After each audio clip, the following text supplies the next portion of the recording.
Hey, what's going on? What? Boba Fett? We see it's a Boba Fett thing. Sorry for the late notification about it. I mean, you guys should have just expected me to be on because, as they were saying, I haven't missed a show yet. I just got back in from a con, so I had to try to put together some type of show. We also, sorry, brain farting real quickly. We got a lot of stuff to go over. I bought a Grail and was instantly made fun of. It is not the first Nubs or the first appearance of Nubs. That's not what it is. Disappointed. That is a Grail. However, I think it got the same reaction out of people as that. Like people were like, "Dude, is it Max Rebo related?" No, but you know what's funny? I did actually. Somebody stopped me. I was wearing the Max Rebo celebration shirt. Some random young lady stopped me and she said, "Hey," she said, "I know you like Max Rebo." And I thought it was like, wait, weird. And I actually probably should have asked if she watched, but then she's like, I was like, "Oh, cool." And she goes, "Yeah, look, it was just like your shirt." And then showed me a picture that she took of a cosplayer of Max Rebo. So there's somebody cosplaying as Max Rebo there, which was kind of cool. But it was so crazy. Dom asked me if I ran into his brother. I did in the bathroom. Like everybody looked at us weird. Well, because you don't know, but here too, like, you know, you know me. If you've ever met me before, I dapple. I guess that's what they call it, dapping. You like when you shake people's hands, give them a little man hug or whatever the fuck. You shake with one and you shake with the other. There you go. No, I did not shake with those. No, it was hand washing. He was washing his hands as it came in. Said hi. We did that real quickly. And I was like, I'm gonna get back out there. He's like, cool. There's no Neil Adams scenarios. No, there's no Neil Adams scenario. No Neil Adams scenario. He said it was busy in there. It was Saturday. It was packed. There was a lot. Dude, I'll tell you this, man. Some of the cons we've been telling you kind of slowing down a little bit. Maybe even Vines was slowing down a little bit. Not the case. We'll cover all the con stuff. For those people tuning in, we appreciate you for the pictures we took. We aren't going to have cosplay. I literally got home like an hour ago, so I didn't have enough time to put everything together. So I wanted to get a show off the ground, and there's a lot of stuff on the show. We're going to reveal what that is. We're going to go over the list of books that we were kind of looking at last week to try to grab, and we have a new list. This time it's JJ's list that's coming out of books he would be going to kind of grabbing. So hopefully you guys can look at that. We'll keep adding some of these. I'm going to try to figure out a way. I will tell you this. I'm going to try to figure out a way of maybe coming up with a database, and maybe for subscribers only, we'll share it. And it'll just be a quick, not us talking about it, but quick, like almost slideshow of them, or some way we can try to figure out a way to get this going a little bit easier, because I did figure that's a little bit hard there to try to get some of that stuff done when you're actually doing it. I also have figured I was trying to be as much like the average Joe hunting for these books, and I realized it's been a very long time since I've been an average Joe, and it doesn't quite work. No ego there. No ego. Doesn't quite work for me. You walked there, everybody telling Marco. Well, here's the thing too. Like, you know, at this one, you know, there's people, I work booths, right? So like, it's hard to like, I'm in there early and I'm like, oh wait, I can't dig because I'm supposed to dig for content. And like, I don't know the last time I need to go like a out of town con where like they don't know you and you can. But the out of town cons I get in early too, and usually dig early. So we'll figure it out though. We'll figure out. I'm trying to make it an even way. We'll figure out. I do have some video footage. We will reveal first what the Grail is that everybody made fun of me. We'll also reveal something else on the list because I actually only got one book of our list last week. Spoiler alert, one book. But we will reveal what book that is and how much I paid for it. And then I have video footage. We'll leave that to the end because I didn't have time to edit anything or cut anything. So it's going to be raw. You're going to actually hear some real conversations going on. Both of those products, well, let's be honest. One of the products, the Grail, I did not buy while there was anybody in the building because, like, I don't care. That's not what I do. So, well, look, you know it's funny?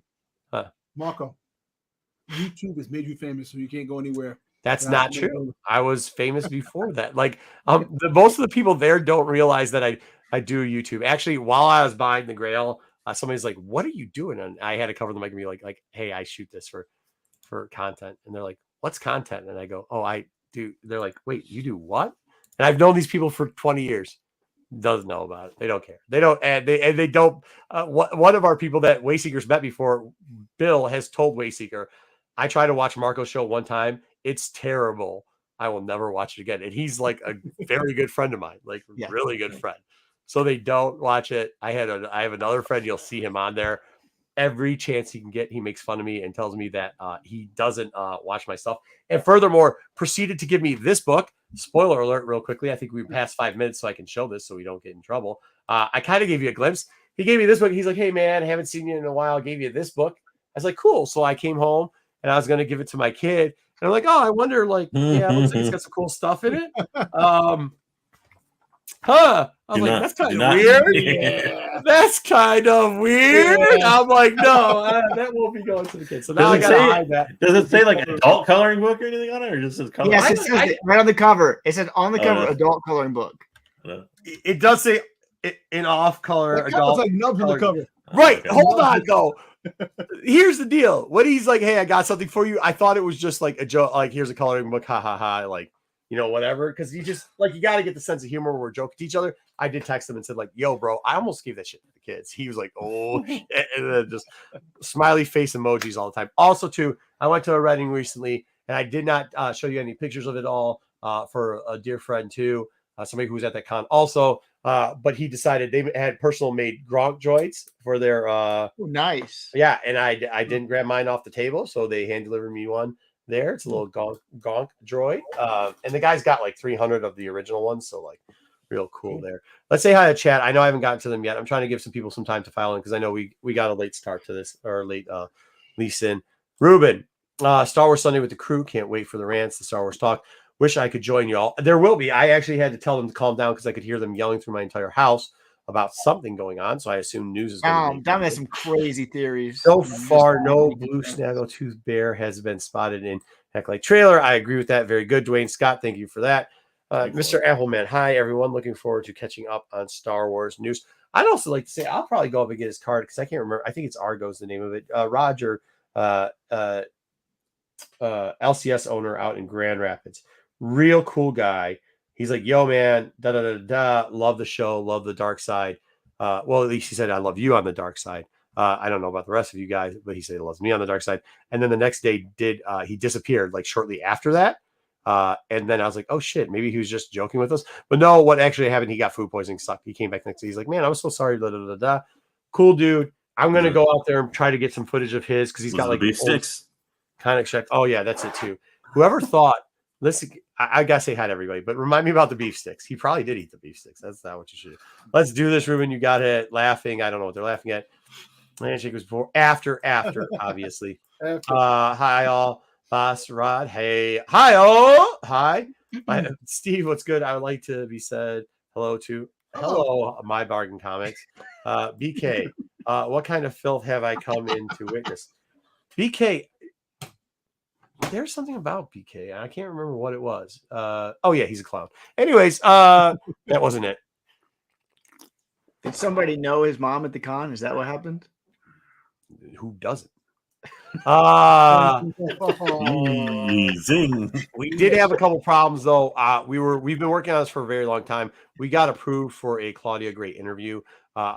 We'll talk about it a little bit later. We got an unofficial kind of thing, which we'll talk about a couple things she said. Really cool. However, sometimes handlers get overzealous and speak. Oh, I know why, BK. BK, you better tune into TAC. Because I have got. Oh, did you guys see in the general chat? Did I tell you guys what happened? I'm not doing it here because it doesn't have anything to do with Star Wars. But I got there was an incident with some wrestlers. Really? We got some eyewitnesses. Yeah, BK. All right. Anyways, so handlers sometimes are a little bit overzealous. We had an interview scheduled. Her plane got canceled. So that didn't happen. When we tried to reschedule, the handler was not exactly receptive to a reschedule, even though she had all the time in the day. So I actually got to have a good 20 to 30 minutes talking to her, but with no camera, no mic. We'll go over some of that conversation. A lot of it was, and when we talk what she was saying, we will use the same word she did.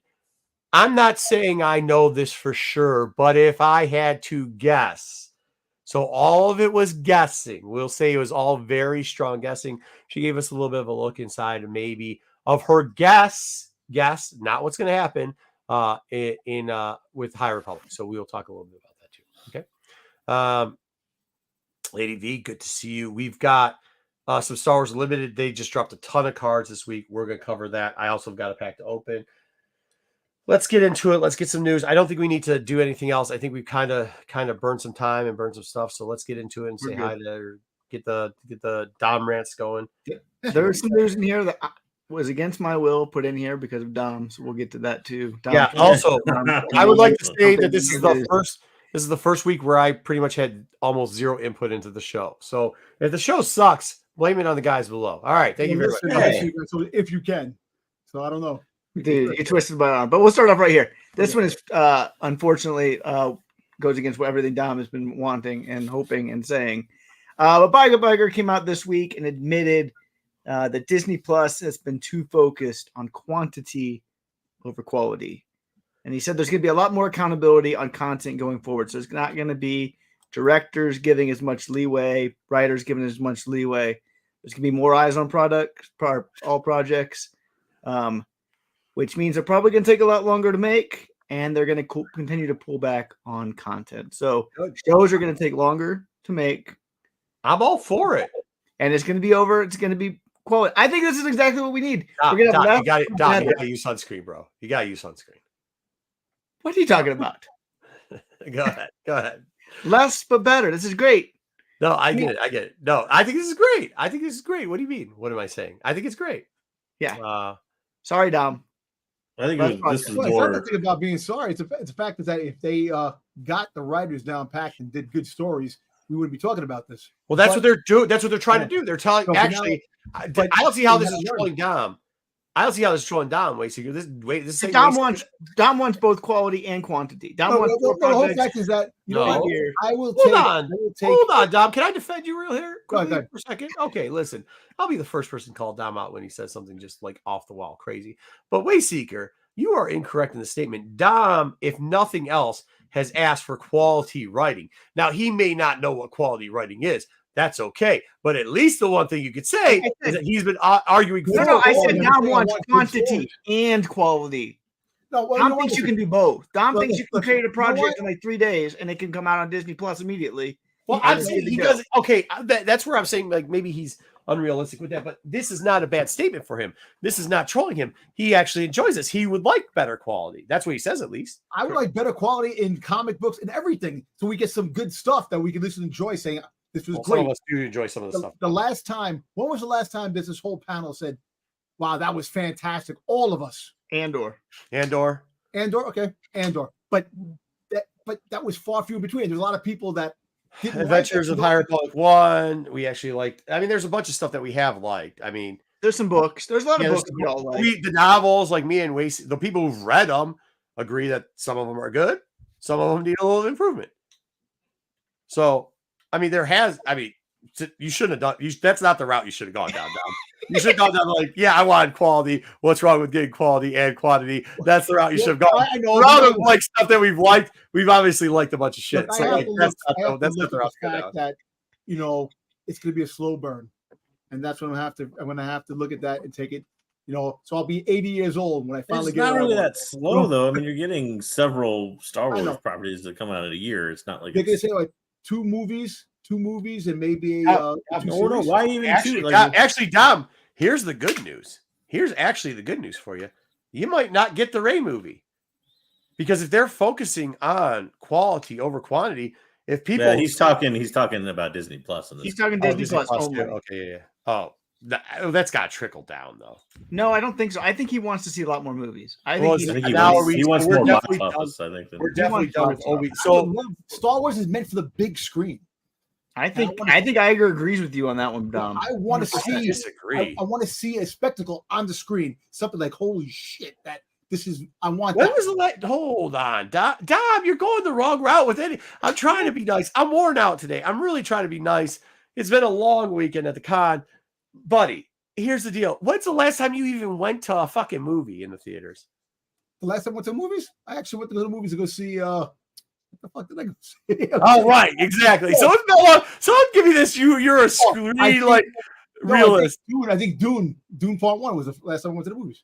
Dune Part 1 was a long time ago, man. That's long ago. Yeah. I go to the movies like 3 or 4 times a year. I can't go because it's nothing I want to sit down and see. I don't have the patience, and it's not something I don't want to like. I don't know. I'm just really not the patient person that I look. I'm okay with as long if we never have to deal with another Book of Boba Fett and Obi-Wan series. I'm okay with it, dude. Oh, speaking about Obi-Wan series, the comic book. Everybody is now blasting the artwork in the Obi-Wan comic, which we blasted that a long time ago. Remember? Who's everyone? Who's even reading it? There can't be everyone. Nobody's reading the comic. The fact is, though, that the YouTubers are laughing about it, saying it's one of the worst. They got that from us. They didn't actually read the comic. They just you don't have. We know we're the place where content creators go to get content. Dom, we've been saying that for years. I just okay. Old news. To weigh in real quick, I kind of saw this quote from Iger as like I hate to use a sports analogy, but like when a coach talks about their team in like a post game press conference and like, this is what we got to do better and all that, but really nothing changes. The team still goes like, 1-6 for the next 7 games. I think it's probably what's going to happen here. I don't think because if you really want to exact some kind of change, you would start to see more adjustment as like the writers go. Favreau still got all his projects. He's the writer. Guys, here's another thing. They're not changing the personnel. Here's another thing that maybe I could just talk about just because maybe it's in the positive light because I was just at this con and seeing people just buy stuff that you're like, no way, or a product that you might think is just absolutely horrible. There's something for everybody sometimes, right? Like including in Star Wars. And like some of the stuff might not be for us, but at least if they could get us good writing, it's going to still be loved. Like, I mean, it just is. We talked about this last week where, let's be honest, 1, 2, and 3, some of the writing there is just goofy and foolish. People still that's my point though. What makes good writing? Something that attracts fans, stuff that attracts fans, maybe not you as a fan, but fans to watch and enjoy it. It's also subjective. Hey, Thade, good to hear you, Thade. What's going on? Hi. Hello. All right, there you go. It's also objective. Well, that's what I'm saying. Or rather, subjective. It's subjective to each person. Yeah, subjective, yeah. One thing I know people who love the sequels. I personally don't. But I know people who love the sequels. Yeah, just in general. Yeah. I get it. We're not gonna go down that road again. I'm just saying in general, like that's it. I'm saying like it might not resonate with us as a fan. You guys don't like the Obi-Wan show. I liked it. Nobody liked the Obi-Wan show. I like the Obi-Wan show. You can't speak for me. You can't speak for me. I like the Vader scene with Obi-Wan. I thought that was You're so off topic. I'm moving us forward. Yeah. All right. So this was a big deal for people to this week. I don't understand why you missed it because you were at the con. Yeah, I was at con. But they gave us the first look of Ernesto's lightsaber whip, and Star Wars fans thinks this is the dumbest thing ever. They're like, why can somebody have a lightsaber whip? Why are they introducing this thing? It's people have never did, but it took over the internet that people are mad and they're like, oh, she's going to be a Sith. All these crazy rumors. It's not true. This thing has been around forever. Vernestra's always had a lightsaber whip. Sorry, you people don't know what's going on with the High Republic. And she's not going to be a Sith. This also isn't the first time that we've seen a lightsaber whip in Star Wars. The original Star Wars Jedi versus Sith. Get Yankee. She had it. She had one. Yeah. The original comic book. Luminara had one. Right. Listen. Yeah. So the internet was wrong again. Yep. Big surprise. But hey, it's good. I don't think that's a bad thing because we've seen this before with a couple other things recently. And I don't want to get into it because I don't want to go down a rabbit hole of something. I just don't want to go down rabbit holes tonight. So, wow, that's cool. Dom, what's going on? You got a whip going on back there? I'm just trying to fix the light. All right. That looks great, bro. But yeah, I mean, like, I actually don't think this is a bad thing because, like, the fake outrage of stuff because what it's going to turn into is somebody go, just what Wayseeker did, just what Dom did, just what they did. You guys, you're just not, like, they didn't say you're not fans. They're like, yeah, dude, this is not real. Like, everybody knows in Star Wars there's whips. Like, this isn't the first one. This is like the 5th one, bro. Like, what are you talking about? So I think this is a no-nothing. Yep. But we also got news this week. The Acolyte season 2 is already in the works. It hasn't been greenlit yet, but they have the story is pretty much mapped out, and the writers are very antsy to get back in the writers' room. So as long as this thing doesn't tank, they made it seem like this thing has a go. So, oh, really? Just like every project where everybody wants it back? Good story, Wayseeker. Good Good story, Waysinger. Every project ever that's not officially canceled, you mean? Yeah, everything is not even some that are officially canceled. Yeah, okay, good. Yeah. Good news. Good job, Wayseeker. Inevitably when it is canceled, what you hear is, oh well, we had so many ideas that we were going to implement, but we just didn't get to because we got canceled. Yeah, I don't think this one's gonna. I think this one's almost guaranteed for season 2. You sure? Yes. Okay. I think it is because again. Well, Dom apparently watched a YouTube video that said differently. So no, I didn't. I'm just saying. You sure? I think Dom. No, I think this is about as same as all the fucking rumors you say. There's nothing to this bullshit. There's nothing to this. I don't think anything that hasn't been filmed yet or mapped out and filmed and actually in like principal production is not a guarantee, but I think it's highly likely. Yeah, that's where I'm at. It has to tank hard for this thing not to happen. Too much is right. Yeah, this isn't even a good troll. Dwayne's calling you out. I'm not trying to troll here. Yes, you are. It's not a good troll. All right, so this one's for Dom. Dom is talking like he's the greatest thing ever. Yes, like I told you about the twins. Nope, not true. Oh, you mean the internet story that I read that you told me? No, but I told this before. I know, but I'm saying this. All right, let's just say they're twins now. I thought they were sisters before. Then they were cousins. Revealed that she's playing a second character. That's all. We don't know anything about him. Just a second character named Osha. If the captions are even right. But Dom, tell us why you are the greatest theorician of all time. I'm not the greatest theorist. I'm just saying. I told you the story about with the village, the two sisters. She's playing 2 parts. How crazy. That's not what you said. You said there was 2 sisters. You didn't say she was playing 2 parts. Yes, you definitely did say they were twins. I did say they were sisters. And they were playing. He did say sisters. He said sisters, yes, not twins. And you did say she was playing both parts. Yeah, I know exactly what happened here, but thank you. Listen, what happened, JJ? You don't get huge amounts of credit for repeating rumors that you read on the internet from some other place. Like I'm not going to give you like a huge amount of credit for it, Dom. I'm sorry. But, no, I know. Because I read the same rumor too. When the same person. When it first premiered, when they were first talking about it, that was the first rumor that she was playing 2 parts. It's for the sisters. No, you've never said that. Go watch the tape. You said that there was sisters. I will give you that, Dom. I will say yes, Dom. You repeated a rumor that there were sisters and one was taken from a village. What you won't get credit for is saying, I told you she was playing 2 parts and they're twins. I don't want any credit. I just want you to say. You do want credit. You came in our chat and said, I know you're not going to give me credit, but I was right. I didn't even read the chat because there's no service in the con. This is like the Mortis gods all over again. I'm telling you. You are right about the Mortis gods. Hey, listen, wait to season 2 of Ahsoka. You got to know the Mortis gods are just when they just said they're going to have a quality check. So there might not be a season 2 of Ahsoka, buddy. I wasn't even going to put this in the news reports for you, Dom, because it's not even a story. But you thought you were right, so this is what happened. You know what? Listen. I appreciate putting the story, and I appreciate that I entertained the fact. There you go. Repair Tech Tony's already calling you out on this show, right. by the way. We got a good interview for the people that like Bix from Adria. I don't know how to pronounce her last name. But she's starting to see the Andor news start ramping up, and this was in the Empire. Says her story basically 10 times more complex than you could even imagine. If you think Which one was she again? Who was she again? Bix. You have no idea. Bix. Bix was Andor's lover. Yeah. That had, they got captured, and then at the end of the season, she was like a shell of herself. Yep. So, and he saved. I gotta go watch that again. Yeah, I don't know. So I love this character. I hope this character does feature pretty prominently. I thought they did a really good job with this. That's called a big booty Bix. Okay, Dom, we heard it. Hey, Dom, what happened was it wasn't funny the first fucking 5 times you said it, so nobody fucking said anything. And now, like a perpetual child who doesn't get a laugh and not enough attention from your parents, you said it for a 7th time, okay? So, now we're paying attention. Yes, we heard what you said. Yeah. Okay. So we heard. We were ignoring you. I can't wait for Andor. Any Andor news, I'm all over because I really do miss that show. It's been a long time. Yeah, Andor sweet. She might play 2 parts, by the way. All right, this is for Dom.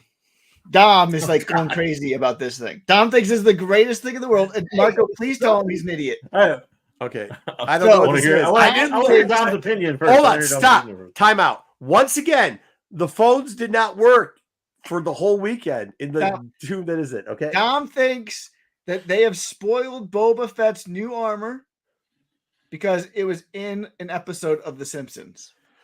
Simpsons are not canon. That's not true.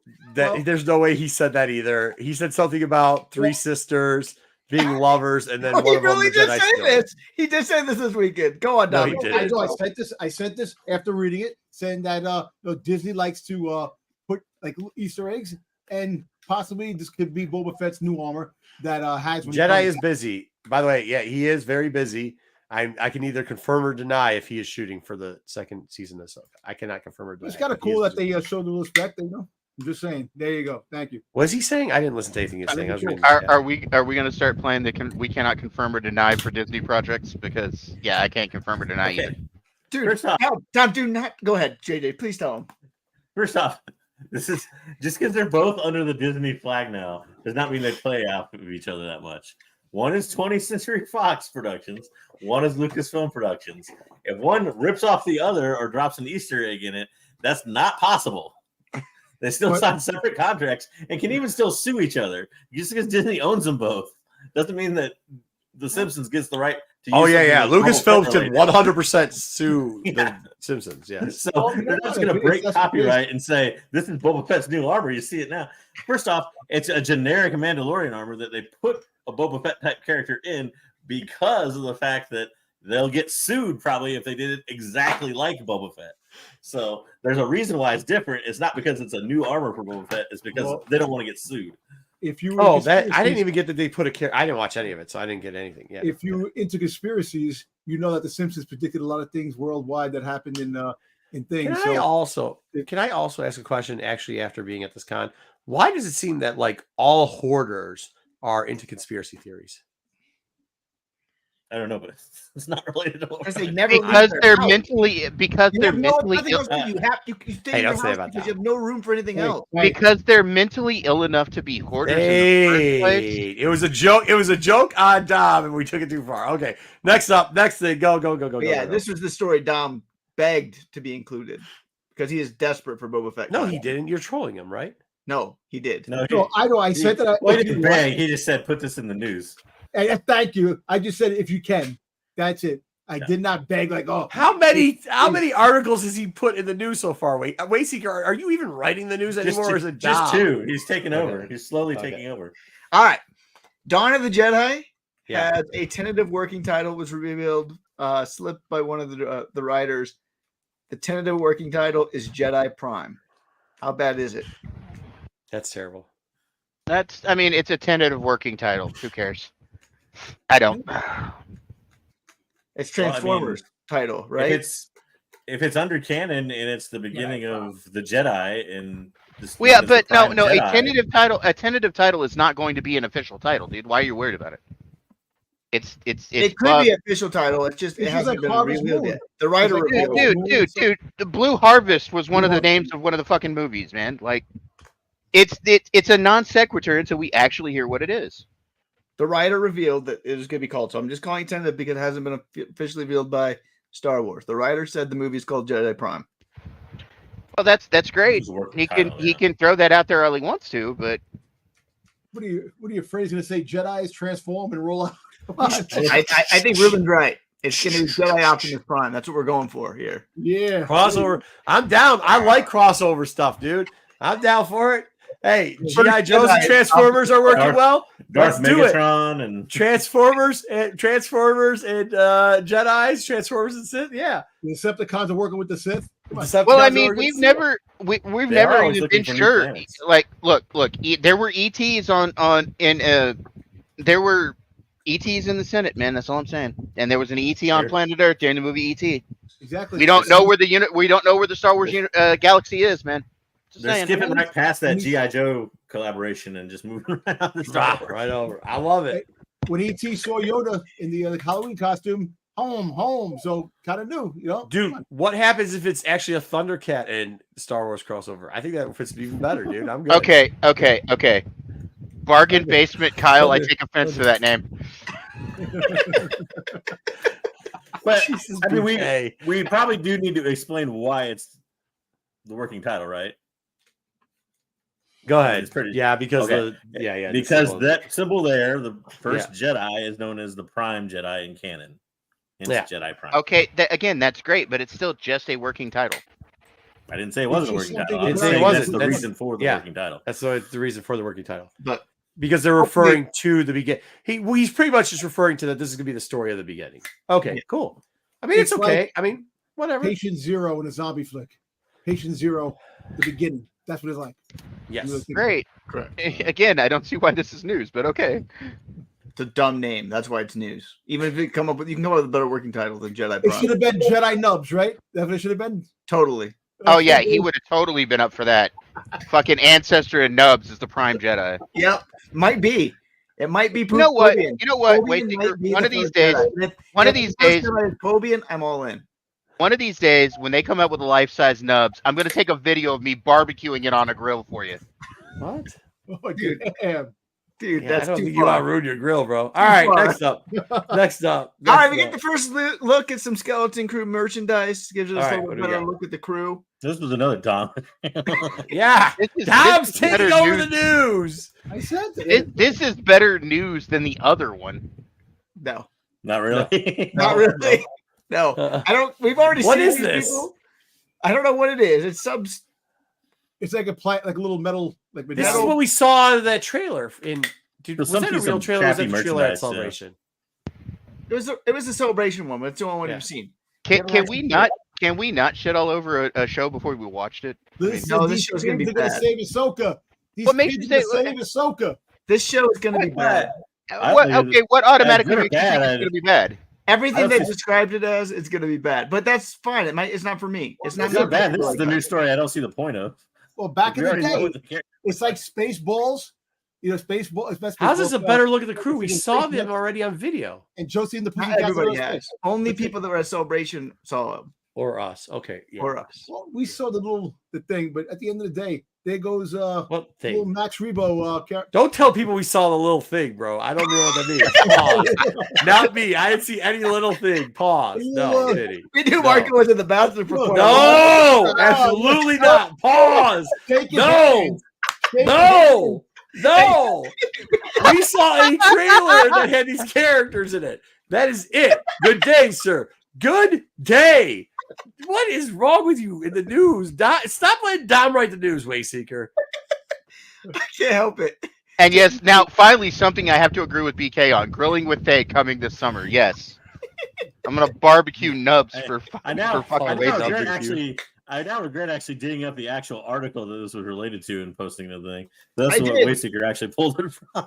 I should pulled have it looked from at the the article. extremely vague Instagram post that Dom put up. Yeah, Dom did. I pulled it. Marco only works. Marco only looks at big No, things. pause. No. Stop. Let's go. Next. He did chew out Dom this week though on the chat because He did. like 2 seconds after somebody else posted it. Oh no, like, yeah. 2 minutes later, Dom. Well, that's because I was in the chat. So that's what I usually do. Read what's right above yours at least before you post things on chat. So he doesn't. Good do that. stuff. Good stuff. All right, Good we stuff. got Regal Robot. They extended their license for Star Wars and Indiana Jones. Dom, explain to me why this is a good thing. Well, it's a good thing because these guys have been doing prop like statues and doormats and whatever they possibly can. Doormats. Doormats. That's what you're going with. For a good thing, we got doormats. Wow, we're letting Dom. write Hey, the news you down. better stop because both of my rugs in front of my door are those Star Wars ones that you can take the thing off. I don't know what they're called. What is the thing off? Can we stop doing that? Come on. So I wondered, like when this happens, do they just automatically get the Indiana Jones license because of Lucasfilm? Because it seems kind of pointless at this point to be like paying for that Indiana Jones license. Does it just come with the Star Wars license? Like Yes, it does. It's part of the look. They also throw in Willow for free. Willow for free. Oh man, come on, guys! Don't shit on Willow. Dude, the show ruined it. Hey, that last. Dude, don't shit on. Look, dude, his wife just died, man. Come on, don't shit on Willow. Nobody's whose wife? Willow's wife? Yeah, she just recently in I'm the not last bashing week. him. Willow's not a person. He's made up. No, I'm talking about Warwick Davis. We know his shit. I on know. Warwick I'm Davis. not. I've always said he's a great dude. Warwick Davis. He's a great dude. Like he's an Lucasfilm amazing human being. Messed up Willow. What's up? That's what you got to say. Yeah, they messed up Willow. Willow's not redeemable. The TV anymore. show, they screwed that thing up. They That screwed thing it was up. bad. That thing was bad. So, all right. Kiwi Trennis, we got revealed this week in a newsletter from Kevin Scott that her departure from the Jedi is A imminent. 2-for-1 deal. We are going to be getting. She's finally going to be one of the Lost 20. Okay. We're going to be getting phase 3 stories that talk about her post departure. So I kind of always assumed that was going to be like the end of phase 3, but now we're knowing that her departure is coming in the middle. So I think that's kind of fascinating that they're going to continue the phase 3 story after she's out of the way. Nervous. Are they just gonna gloss over it? I guess my point is is it gonna be a time skip where we don't see what actually happens? How are they going to gloss over it when they just said they're going to be doing stories, little things about it? How's it a gloss over? Just her departure is imminent. It didn't say what this actually. It said you're going to see stories post departure. My question is, are we going to see the actual departure? We probably will. I hope you have to. That's such a key to this phase. Well, it's also a key to the core story. The Lost 20 are a thing, man. I don't think they would gloss over that. Well, hold on. The Lost 20. There's only as we know, there's only one. There's of the Lost 20 in this story. Right, but so it's not the whole Lost 20. This isn't the story of the whole Lost 20. But I'm not saying that it is. I'm saying that it's a thing, though. That they're not just going to gloss over Kiwi leaving. Yeah, but they could have done it as an endpoint to the storyline. Yeah, is the story going to be linear? I guess is what I'm getting at. Are they going to show her post departure and then work their way back? Which I hate. I hope they don't do that. I think they're gonna link this all to the fucking acolyte. So that's why there's gonna be post stories after she leaves. I don't know. I think it's pretty far off. I think it's pretty far. It's 100 years later. Yeah, so. Yeah. That would be. If I talk to somebody, who might have some insight on this, but unofficially talk to them, I might say that maybe there's going to be a bunch of these post and pre storylines. Maybe supposedly might happen at some point after the main storyline, which should be shortly done.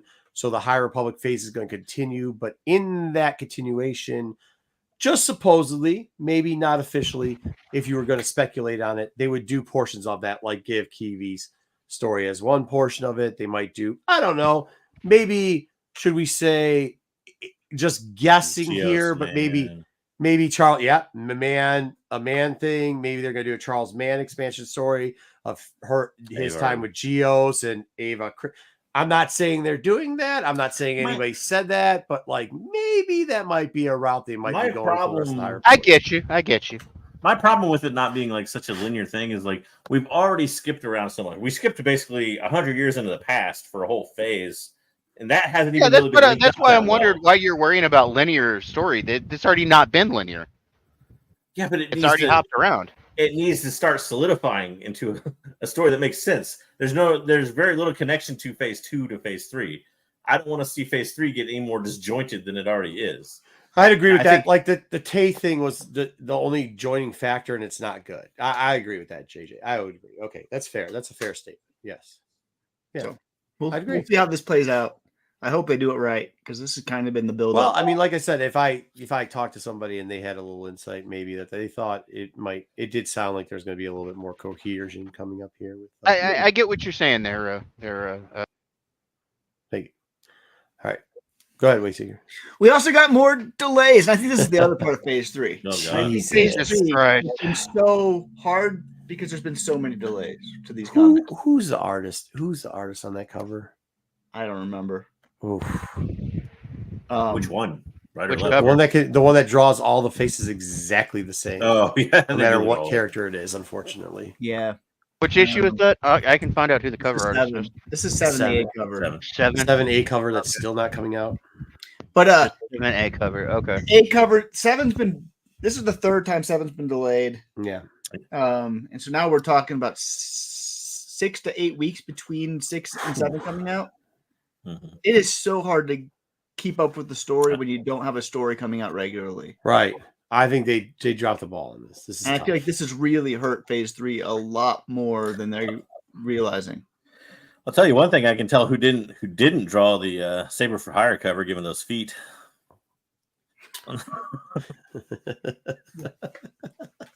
Oh, we got jokes. That's a good one. Dark Horse. I don't know. Yeah, Dwayne, I'm with you at this point. Get him out. Harvey Talebo is. Oh, did he? Yeah, he did the egg better cover. than that. Oh yeah, he usually doesn't draw the same face as it. In fact, there's a picture of him with the cover. Ooh, bummer. Well, everybody has a bad day at work. I mean, it's the truth. Daniel Jose Older is the writer, and Michael Etier is the colorist. So yeah. Yeah. Here's the deal with it, and I'm not trying to do the Dom thing and get credit, but we did mention while everybody was poo-pooing IDW at one point that maybe at least they were doing some cool things by getting the books out on time, doing 1 in 10 RI, like the RI thing they had going on.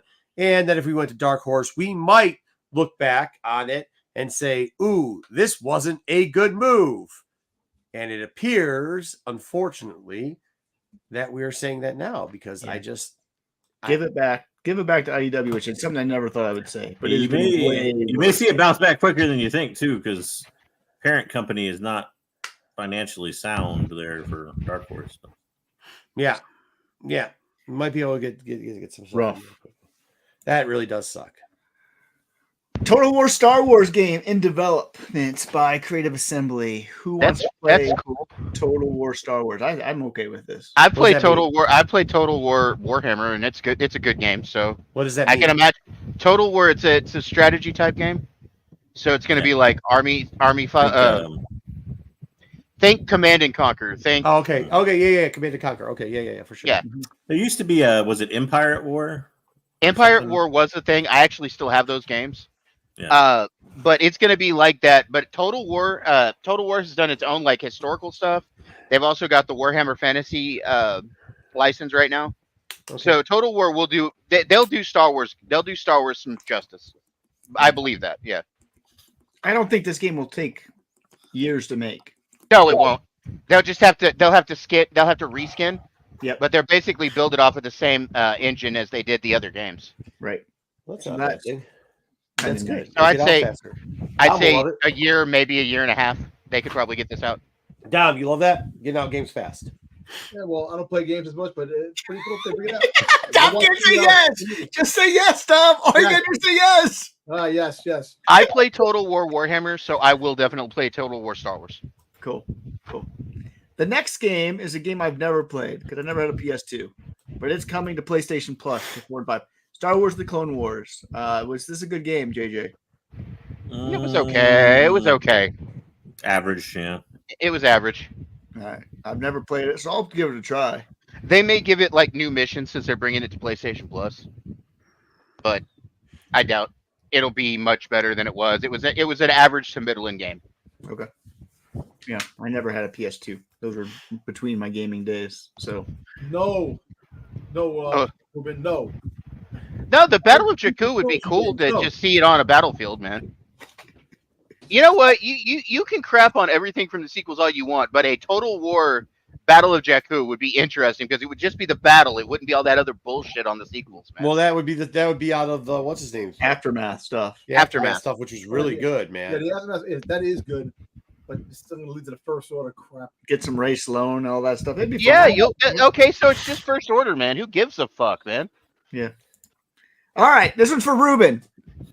There is a Star Wars Airbnb tiny home that just opened up in Buda, Texas. Buda is outside of Austin, about 15 miles. I know exactly where that is. It's a tiny home. It is something you can't take your family, Ruben. It's just you and the wife. Everything in there. The kitchen is all Star Wars. Every bit of it is completely. Why would this be for Ruben? This is like every room of Ruben's house, probably. Yeah, Ruben's like, dude, this isn't even. This is like a closet of mine. What are you talking about? Ruben's. Ruben might have opened it.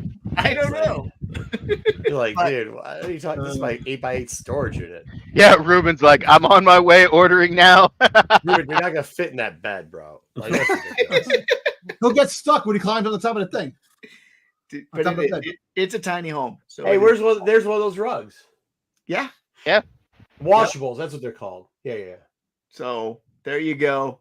If you're interested in going to a Star Wars Airbnb, you can now pick it up in Buda, Texas. All right, no, Dom's argue about this thing. My wife sent me these like flat away. She's like, "What's up?" But she loves Oreos. I've told you my opinion on how you eat an Oreo, and people think I'm wrong, which makes them wrong. So, Star Wars Oreos are coming out on June 20th. Pre-orders are available on the 30th. I don't know why you need pre-order Oreos, but I guess fuck did they do Mace Windu? Listen, the Pokemon friggin' sold out, hard to get. They're rare. They're hard to get. People are gonna buy these. You won't be able to find them. Who cares? It's Oreos. Nobody's. They're not. Hey, the Pokemon ones were not hard to get. They were all the fuck over Kroger's, Target, and Myers. People just bought the shit out of them, dude. Listen, they do it with all the good ones, dude. But here's the stupidest thing about it. Every pack is a mystery pack. You don't know if you're going to get the red side or the blue side. I want the red side. I'll go and open it. Dude, you realize they taste the same, right? Yeah. They just the filling is a different color. That's all it is. There's a Boba Fett cookie. But I don't want a mystery pack Oreos. I don't even know if you get all 10 of them. You might only get 5 characters in your mystery pack for Red. They haven't specified you're going to get all the Sith characters. You'll get them all. You'll get them all. You get the damn thing, they'll be in it. Why does C-3PO look like the Iron Giant? What the fuck did they do to Mace Windu? These are horrible. Watch these fucking things. Terrible. Look at Ray. Look at Count Dooku. Like, hey, hold on. We should have crossed off the names, and you have to see who some of the fucking people are. You're telling me that looks like fucking Ray? Dooku is horrible. Yeah. Dooku looks like his dreadlocks. These things are fucking horrible. Is that supposed to be Chewbacca on the bottom?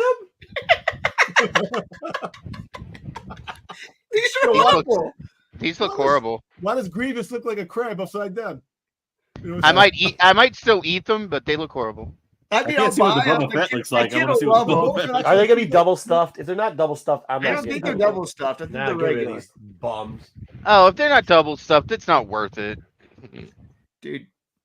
Yeah, I'll buy one for the kid, but there's some other ones up there that I get all the pictures, but man, they're bad. I know Dom thinks it's the greatest thing ever. They're going to be like the future collector's item. Nah, I'm going to eat I'm going to buy and get the dark side all the time. That's my plan. Put them in the freezer. Eat these damn things. These are awesome. These are not fucking. These why would you freeze them? These are awesome. Wait, why do you need to freeze them? No, I can say no. That's a good call. He's got it right. No, because if you don't, then you got freeze Oreos. Yeah, because if not, you gotta take them. You put them underwater and then eat them that way. But he's frozen Oreos are fucking amazing, dude. Oh hell yeah! No, but I mean, like, why is there the need to freeze them? I don't know. Because cold Oreos are amazing. It's like freezing a Twinkie. It's like it's pure sugar. Cold Oreos are awesome, dude. Cold Oreos are awesome. The peanut butter Oreo cookies. You put them in the freezer and you eat them. Oh, the dark chocolate. The dark chocolate. So you put them in the freezer for taste. Yeah. They're awesome cold, bro. They're awesome cold. I thought you meant to like preserve them or something. No. To eat them. It's because like it's kind of like a cheap cookie, but like if you put them in the freezer, it creates a different like textural thing. That's pretty good. Well, it's also when they're cold. This is just me. It might not be everybody else. Oreo is? But when it's cold, the filling stuff tastes a little bit better, in my opinion.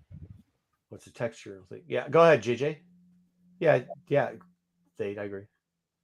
Oh, JJ, Mike's out. JJ, you're muted, JJ. Stuff thins. Oh yeah, no doubt, double stuff thins. All right. Yep. Yeah. What's up, Ryan? Got to hang out with Ryan a lot this weekend. It was fun. You're gonna dunk the Oreo cookies in the blue milk. There you go. Mandalorian cream Oreos. Doesn't Pete love Oreos though? Isn't Pete like a huge Oreos guy? Probably. I think Pete's a huge Oreos guy, so Pete's gonna be buying a ton of those. So what the shit? But not all stores are gonna have them. What do you mean? Dude, they'll be everywhere. They'll end up being everywhere after a while. All right, let's get into comics. We're gonna go to comics, and we're gonna go into the list. I hunted for some books. We'll go over them, tell you what they're looking like at the con. And after that, we'll go in to see what I bought as a Grail. Mace Windu. So there's 2 clans. One likes to use the power, and one doesn't of the Force. Or that's not true. They both like that, but they don't. One likes to use more mechanical stuff, and one doesn't. And then Mace is just like stuck in the middle. Like, why are you guys fighting? And nobody kicks each other. But then he finds this new bad, who's actually hugely bad. But he's another one of these guys that's like, hey, listen, the Force isn't being used the right way. I'm just going to use it the right way. It's not for good or for bad. It's just to give me more power.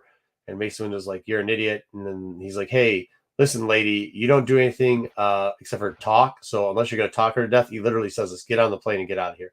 It's like, oh, well, that's an interesting take. So she starts to get on the plane. Then Mace cuts the ship down, drops down this dude's head. Dude's like, "Man, I've got superpower. So if I grit my teeth, I can pick this huge ship up." He's like, well, we'll see what we can do. She said, "Hey, listen, all I do is talk, huh?" Pew, pew, pew, pew. Blows it up, almost blows up Mace. Then she's like, "Hey, see, I told you I'm worth more than just words." And he's like, "Yeah, all right, let's get out of here." And then a hand comes out of the dirt. Actually, it's pretty cool. We'll see where they go with this. He's not upset about almost getting blown up by her. No, not upset at all about that. No. All right, next week, Star Wars 46. I don't know why. Cover sucks. Shmi, is that what everybody's going for? Shmi Skywalker. Yeah. Okay. Well, so those are the covers. We'll review it either way, but I'm not looking forward to it. FOC, we're going to get Jango Fett. Jango Fett number 4. This has been a surprise series. It's actually been enjoyable. And it's given Dom some of the stuff he's wanted. Continued good read. We've got 4 covers, an A, a D, and then 2. It's Pride Month. Do we remember who this character is? I don't remember who Sinjir is. Does anybody? Nope. Okay, cool. No, I don't recall. There you go. Good stuff. Jango Fett. Also, we got the 25th cover, which is, they're getting boring too. So there you go. Oh, I'll be honest. When I first saw that cover, I thought it was DJ. I did too. I thought it was too. Yeah, because of the cards and everything. Right. Yeah, I agree. It's like a wedding cake. You take them out. Wait, GG is like a wedding cake. Talk about the cookies. Oh yeah. All right. Credibility. Okay, so I did go hunting. I'm really disappointed in you, Marco. Why? Because you should know who that character is. Who was he? He's in one of your favorite books. Dude, it's a long day, man. I don't got time from Aftermath. Was he in Aftermath? Yeah, he was the protagonist in Aftermath. Geez, Aftermath's been so long. I gotta go back and read him again. Yeah, you need to know better than that. That's a fail. Hey, when you do what I do, you can tell me what I need to do. All right, dude, I can tell you what I would do without you doing it. So here, let's just talk about this real quickly. I didn't have a lot of chance. I really thought that maybe we were overestimating the Star Wars market, and it wasn't going to be as good as it was. That's not the case. I talked to Dan LeMan. I talked to a couple other cells. I thought Star Wars was going to be the last thing I could go out there and hunt. By Saturday, halfway through, when I started to go look for books, only things that were left were overpriced books. So this book was left, but it was above the target. There's one that was $30, was under the target price, but I didn't like the condition that was in. But it definitely, you couldn't find 9/8 of this anymore. You couldn't find any that were in any good condition or were cheap. It was only ones that people had forgotten to mark down the prices on. So we passed on this book. This book, I almost bought this book. It was $100, but I had already made a Grail purchase and another purchase, and I decided to pass on it. I don't know why. Then I kicked myself. I should have gone back and bought the 9/8 for $100, but it was there, so it's actually in the streets. I didn't take a picture of it, but whatever. This book was still overpriced. I only found one copy of it, and it was $30. So I chose not to buy it. Brutal. I mean, I would have got a deal on it, but with all the other stuff I was doing, it was way above our target price, so I passed on it. I only saw one copy. This was all over the air. There was no. By the time I started looking for this book, there's no 9/8 left of this book, and raw copies were non-existent. But you could tell people had picked them out at the show. And I would only assume that the price was pretty good because there was a lot of prices that were pretty good at the show. So that's on me. Should have got digging earlier. Didn't see this book. Thank you very much. I didn't see this book. Didn't see this book. Didn't see this book. Did see this book. Our target price on this book was $75. Cover price is $24.99. Oh shit! I already lost it. This is the Marco's lost his money away. The first appearance of Cad Bane.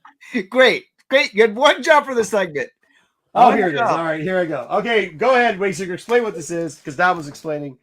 This is the web season comic. These are on the line. They put a bunch of them, not all of them, in there. Really hard to find trade paperback that also came with 2 posters that are also hard to find. Most of the times you can find this thing online, but you cannot find the posters. Without the posters, this thing sells raw for about $200. With the posters, you get upwards of $275 to $300 sometimes because the posters are tough. The posters are really cool too. So I will show you later, I guess. I will tell you later, I guess, how I got it. I did not pay $100 for it. I got a 9.6. And then in the back, this is why he's saying that.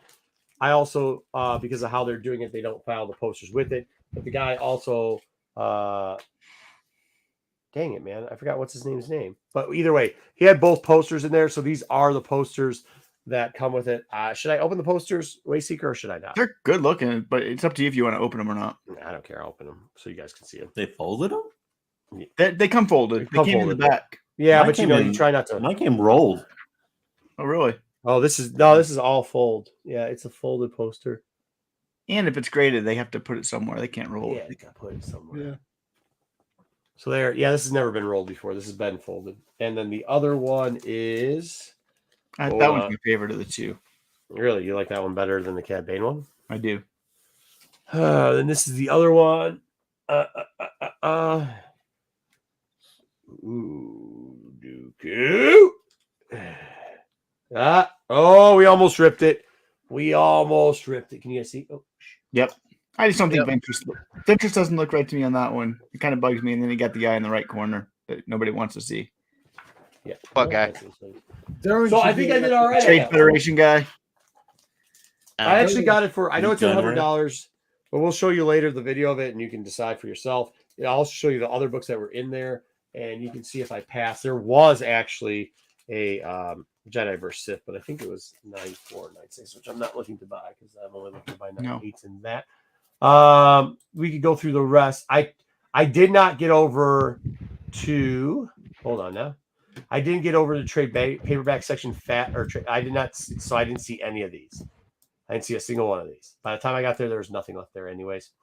Okay, do we want to get into cards or do we want to continue into toys or do we want to look at the Grail thing that I bought that everybody hates? We want to see the Grail thing. Okay. Yeah. You ready for this?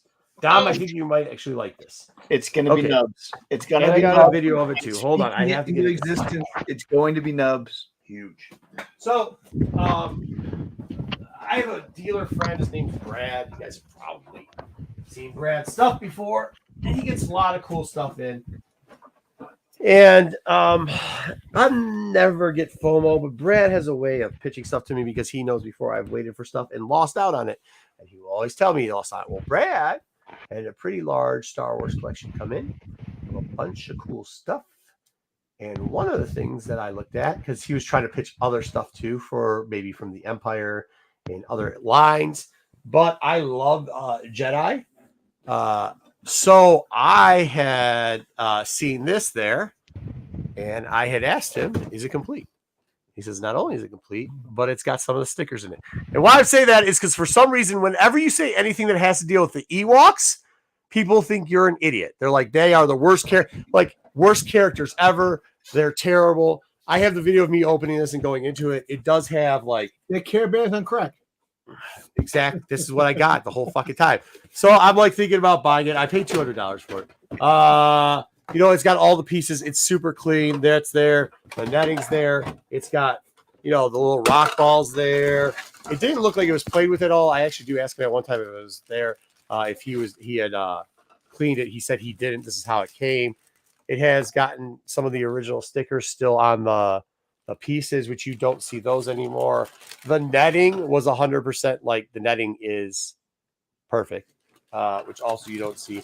And then whoever opened this when they were a kid, they eventually stored it in like really old bubble wrap too, but it didn't damage the stuff. So I don't know, dude. I thought that was cool as shit. I got it for $200 and then instantaneously got made. I actually remember owning that. Me too. I put G.I. Joes in it also, which was weird. Yeah, Anybody else? yeah. So that was the thing I bought. I thought it was a cool piece. I know it's not a comic book, but that's neat, dude. Actually, that's yeah. I like seeing some of the toys, man, especially the old stuff. So I don't know what I'm gonna do either because I think I want to just like the top isn't the best here. There's a little bit of damage here. a little bit cracking and cutting, but like this picture is like amazing. Like the front art on this is good, and the back art is minty fresh too, dude. Oh, it's so good. So I think you did. I think you paid fair market value. You didn't pay. I think you could get that for $200 elsewhere. Yeah, maybe. Yeah, I think you. In fact, I think I saw one a while back at a hobby store that was around that price. So I don't think you got a deal on it, but I don't think you ever paid for it. For the condition, though, I would say like the condition's really good on it because I have seen it even offer for around that period, around $200 for it, but not with like stickers that are still on the sheets. The netting's usually always a mess, or at least they have one or two of the snap things and they replace the lines. They didn't replace the lines; they're the original lines, and I checked that out too. And like, there's a lot of bending on the clips, and the clips on there are like perfect. So, I mean, condition is everything. Box is a great condition. The top has got a little bit of damage to it, probably the top portion. But like, I'll be honest with you. I mean, how many times are you playing off the top portion, right? Like, you're not really playing off the top portion. You're going to show it off like this anyways. I mean, it looks like a reproduction when you originally see it. The one thing that I couldn't believe, though, is like how much hate I got for buying it. Like, people hear the word Ewok, and it's like Wayseeker and Nubs, man. And I don't understand why. I thought people would be more excited about it. I was more excited.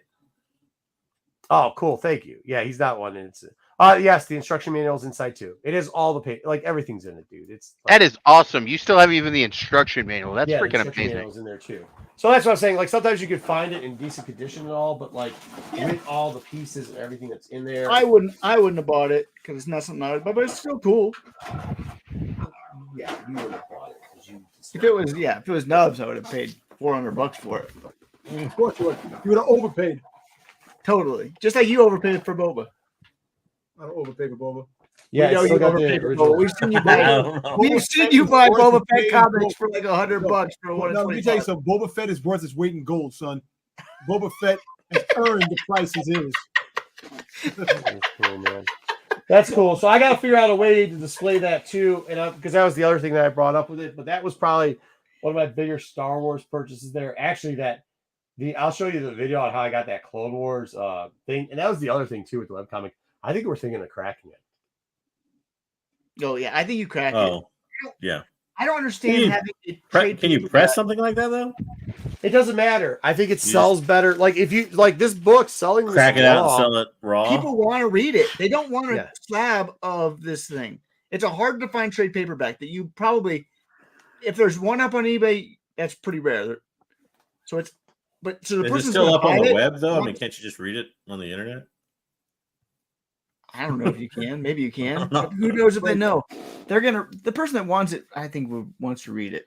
So, yeah, that's what I think. I don't know. Maybe I'm wrong. Maybe I would do some research to see what the last 9.6 sold for. I can't believe. It's like $220.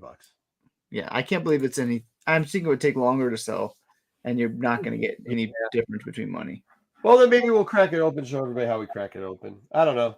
It was pretty cool. I figured whatever. It was good. I mean, honestly, I probably wouldn't have bought it except for because there was no internet working in that place. So you couldn't check prices on anything. Actually, when you watch the video, you see somebody else trying to check prices on another book. And it's like he's climbing through and on top of walls and shit and trying to get service. And it's not fucking working. You have your hand up trying to find the. You guys want to watch the video? You guys want to watch the video now? Sure. Yeah, let's watch the video. Okay. Let me share screen. Hold on. That's the video of me buying the toy. Let me get the other video. Somebody talk while I'm trying to download the other video. Yeah, we're talking about he bought one of the trade paperbacks that we highlighted last week to look for. He picked that one up, John. And then he also picked up Ewok Village toy. So we're going to see video here, maybe of both. I don't know. If Mark, as long as I can get this going, let me shut off all my personal information so you guys don't try to steal my credit card. Too late. Too late. Why are your credit card information out there on your screen? Boy, the AI has got your likeness anyway. So what? All right, Tom, you need to fix that hole where there's nothing behind you. Yeah, I know. What happened? I have. That's the button for the secret entrance behind that wall. Exactly. Pops. It has a whole big Boba Fett extravaganza back there. No, he's actually got all. He's got the corpses and the frozen bodies of all the people who played Boba Fett behind that wall. Yes, How'd you guess? All right. Oh, by the way, since you all made fun of me and my old camera shots, I now have got the GoPro 12 black. Let's hope it's a little bit steadier. So here it was. There's all these boxes, and it was graded comics, buy one, get one free. Yeah. Which con did you go to? Motor City Comic Con. Motor City? Okay. Yeah. I will mute it. I'll mute this. Let me see if I can mute this because it's probably too loud. Dude, they had the media thing on it too. They said they were noise canceling. It didn't. So I found that in there. The bag was kind of torn, and then I looked on the backside and saw that the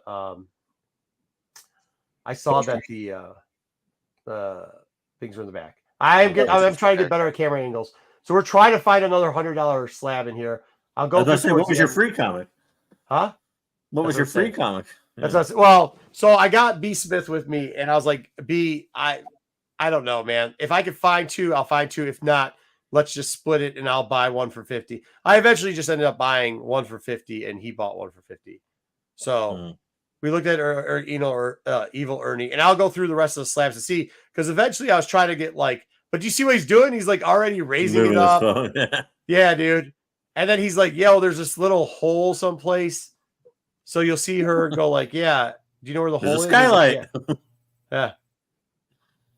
Yeah, she's saying it was you, the guy that told us, because he had found where a hole was. That was a 2-pack.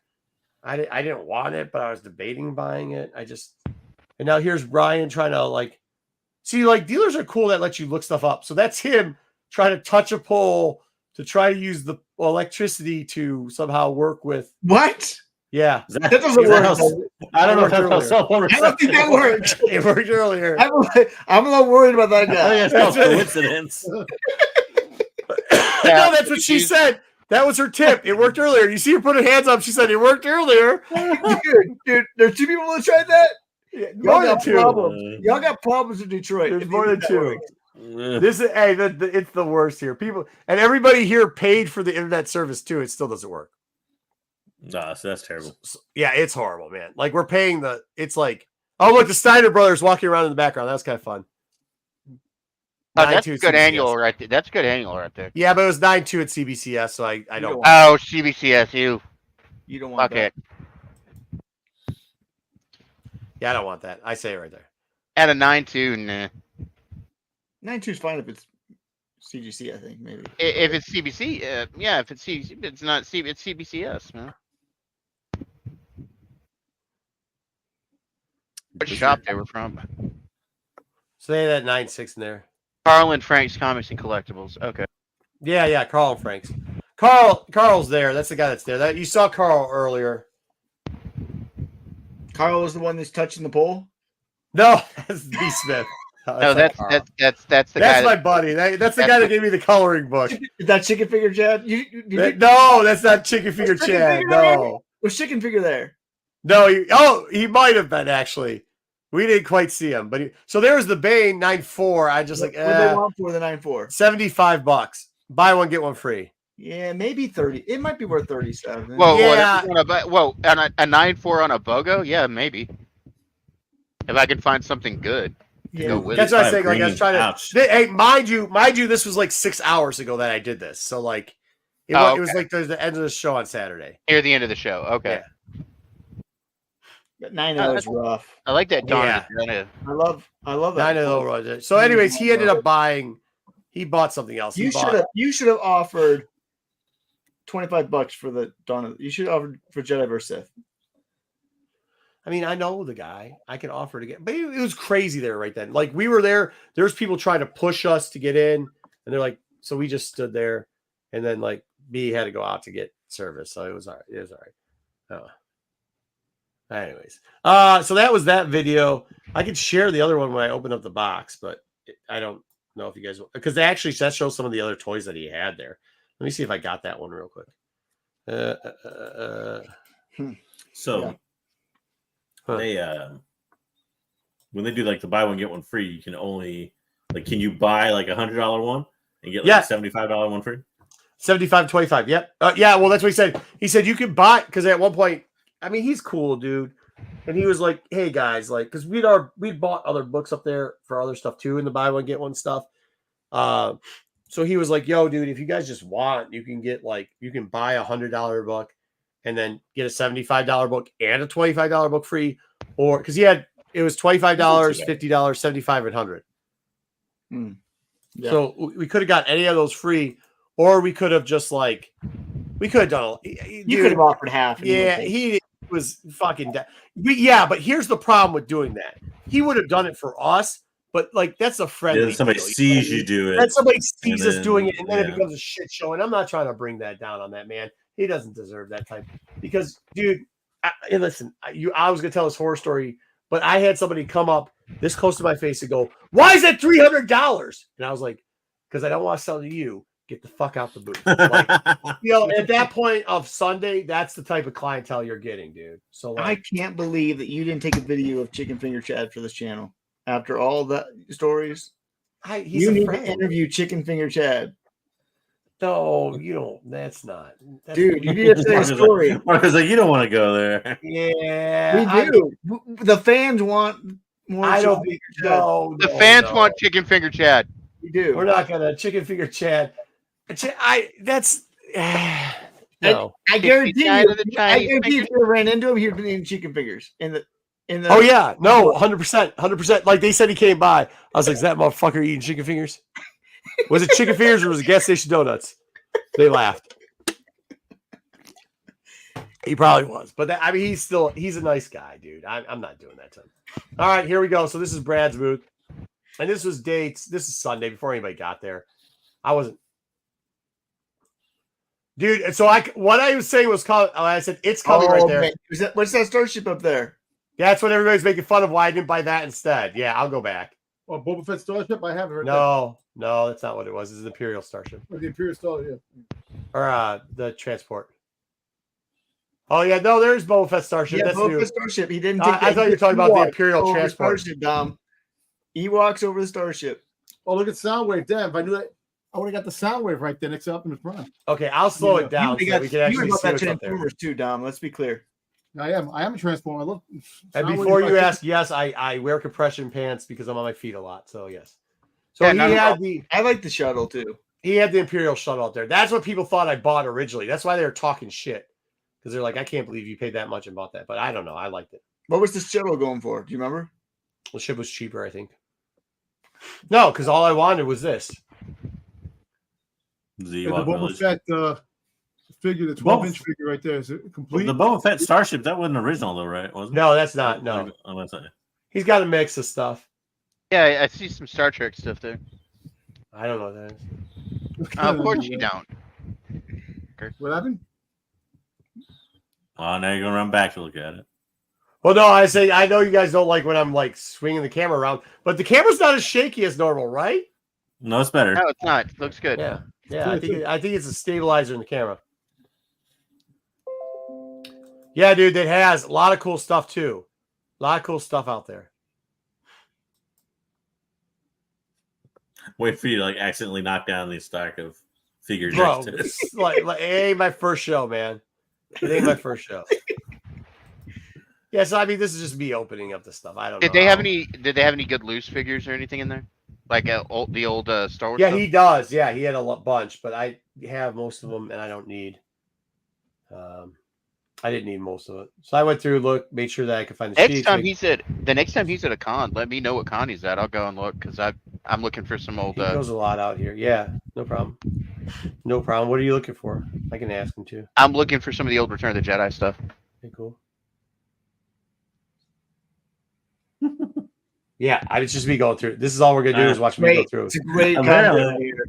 Yeah, this is why Marcus going through his mental checklist. I go through the checklist, checking it out, testing the toy, looking at all the pieces. Gotta make sure it works. Gotta make sure it works. If you watch, I rubbed my thumb across the line to make sure that the lining was the original lining. Walked in there, looked at the thumb pieces, said, "Yeah, okay, I got it." Did you try to talk this price down? Yeah, he originally had $260 on it. Okay, I didn't pay $260 for it. All right. Yeah. What is that? Marco not trying to talk a price down, really? Or are we really asking that? I mean, Marco gets FOMO too. No, I don't. Marco doesn't get FOMO. I don't believe it. I don't believe it. What were you asking, JJ? Was that a Vader statue you put back? Yes, it put was. something back in it. Yeah. Yes, there's a Vader statue I put back. Yes. Yes. Any other questions? Yes, it does have a realistic human barbecue. Did anybody cosplay as Nubs there? No, nobody cosplayed as Nubs. I will tell you this: that somebody did. They had the kitty Ewok hut, and somebody actually bought that before I bought the village, and like the first day, and then people were like, I was like, why are people ragging on me for buying the village when like they should be ragging on that? And they're like, did you see that guy? And I was like, okay, well, I don't know like what that means, but like, do they have a Jabba's palace? No, they had the droid factory. They had the shuttle, the droid factory. He's got more stuff, so he only brought so much out to this one. So we'll see. I don't think I'm gonna. I mean, that's kind of. Does this guy have a shop or no? He just does cons. My point with it is, I mean, I'll be honest with you. I'm gonna eventually display it for probably about 6-7 months, and then I'm just gonna give it to the kids and let them play with it. So, whatever. I mean, that's fair. Yeah, so that's fair. Yeah, that's all. So that's what I got out there. It was. I'll tell you this. There was like, I could talk to Ryan Obi the Gray or Ryan the Gray later too. But even he was like, there was a lot of Star Wars there, but there was a lot of Star Wars gone after the first day off of Friday. Like the prices has been moving down, but people are actually really moving on it too. And not just the keys, like the filler parts and everything else. Like it was kind of hard. I'll tell you that in Transformers, like good luck, bro. How many days did you go after the? I was there, well, 4. I'm technically there 4, but like 3. The con was open for 3 days. Being aware that you don't sell necessarily the toys, but what was the best moving franchise for toys? Well, I do sell toys too. Yes. Well, okay. Yeah. Well, then which one? And then answer the question. Yeah. I mean, obviously, vintage Star Wars sold damn well. Transformers. Oh shit! Transformers. Was there anybody out there? Was there anybody out there selling vintage G1 Star Transformers? No, but like, I don't even know what they were. I'll be honest with you. Just I know a lot of Transformers sold. The G1s are usually the metal ones. No, I know what the G1s are. I'm saying I don't know which ones were the ones that were selling, but they had bubbles. I think they were from like the 90s. Was Soundwave selling? Soundwave, that's the Transformer right there. No, dude, all types of weird stuff. Like Bumblebee selling. I think I sold 3 Bumblebees in one booth. I don't know what series it was. The Dino Beast War stuff was selling. Marvel Legends. I always sell. Oh yeah, Marvel Legends always sell. Thundercats were selling. I mean, Star Wars I said already, but like not Black Series, mainly like vintage or what's the one we hate? What's the line we hate? Huh? The vintage line? The vintage line. I meant really vintage or vintage line. Yeah, both of those were selling pretty well as far as toy goes. The Pokemon stuff, anything Pokemon was going pretty hot. There's a big following for that. I guess that's probably it. I mean, there was a lot of people too. I'll say the first 2 days, people pretty much had hit their nut already. So sellers were just blowing shit out at the end because they didn't give a shit. What was your biggest seller for the weekend? Probably in comics,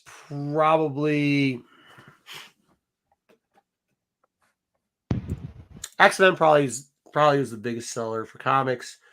As far as toys, it had to be Transformers. Transformers just for fucking. They were just flying out. Yeah, just flying out. I mean, like oh, you know what? Apocalypse, Age of Apocalypse, the Marvel whatever, that thing fucking flew. I think. Oh, the Marvel Legends, Age of Apocalypse. Marvel Legend one sold about 4 of those. What the fuck else? There's something else that we had to keep restocking that I couldn't. But yeah, I mean, that was probably it. That Transformers, I guess I was surprised it sold. We didn't bring out Thundercats till Sunday. And when we brought them out, we sold a bunch of them. So we could have maybe sold more of that. G.I. Joe did okay. I'm trying to think about what else sold. No, I mean, no, I was selling like, it was weird. Hand over fist, I was selling Transformers. Transformers were killing. X-Men was killing. Transformers and X-Men are always going to sell. Mm-hmm. X-Men as far as comics were going, were selling pretty well. I didn't have any Transformer books. I was actually searching for them and you couldn't find them. G.I. Joe didn't do well in comics. DC had its moment. There was a lot of people buying.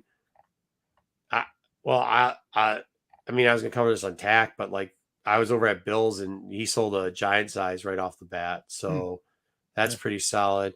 Yeah. A lot of adventure, a lot of like early DC keys in adventures and action sold. I'll be honest. Usually I can keep track of everything, but Saturday was so. Friday the sales came in and they were like wavy. Like you'd sit there and for 15 minutes of an hour, you'd sell three to like $600. And then, sorry, I'm doing this from memory. It's been a long weekend. And then Saturday, you couldn't even take a piss. Wow. You couldn't take a piss. I think I've been elbowed more times. Like, I usually don't get irritable at that type of stuff. Like, I'd expect that for a Saturday, though. But no, bro. No, not like this. Not like this. It was, especially considering Shat was there. Shat was there on Friday. Like, they had big people. The guy from AOA. Shatner went to Motor City again. Yeah. This is his second year at Motor City. Yeah. Well, he only went one day though. I think he was there Friday. So they have sporadic. Like Friday typically is like VIP comes in. They don't buy anything and they wait in lines because they also had. Who's the guy from Sons of Anarchy? Chris. Ron Perlman? No, who's the kid that played Jax? Charlie Hunnam. Charlie Hunnam. Yeah, they had Charlie there, and they also had the guy who SpongeBob was there. That's what they kept saying, SpongeBob. I don't know who the fuck he is, but the voice actor for SpongeBob. Yeah, sure. I don't know who that is, though, is what I'm saying. So they had those three people there, and like the lines were ridiculous. We do so I do a couple. I do three different dinners. I do a dinner on Thursday. I do a dinner on Friday. I do a dinner on Saturday. And if you've ever been with me at cons, Dom can attest to this. Probably you know that I do right, Dom. I do a dinner, different people every night, pretty much.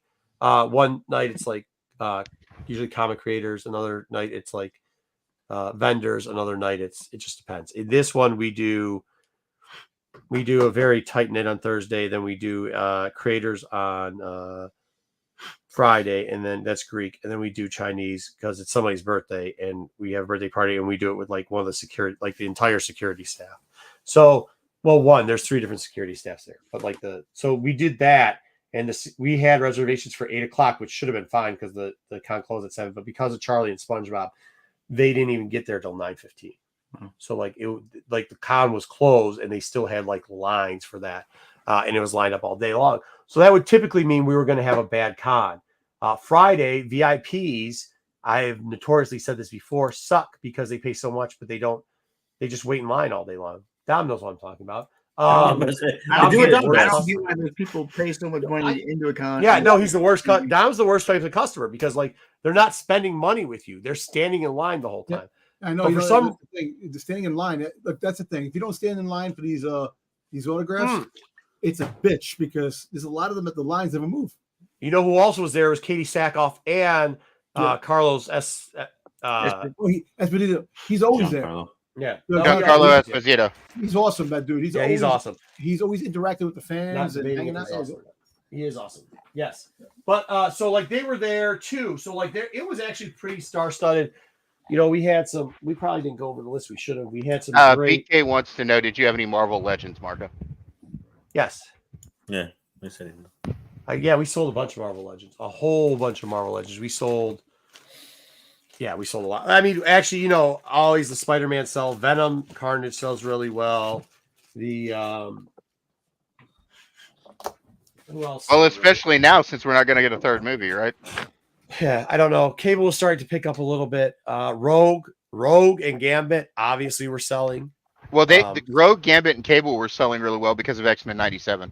They're like major parts of that show. We're quite. Yep. But yeah, so I mean, but like usually if you hear like those people are there, like Shatner, SpongeBob, Katie Sackhoff. Sackhoff. Yeah, It's funny.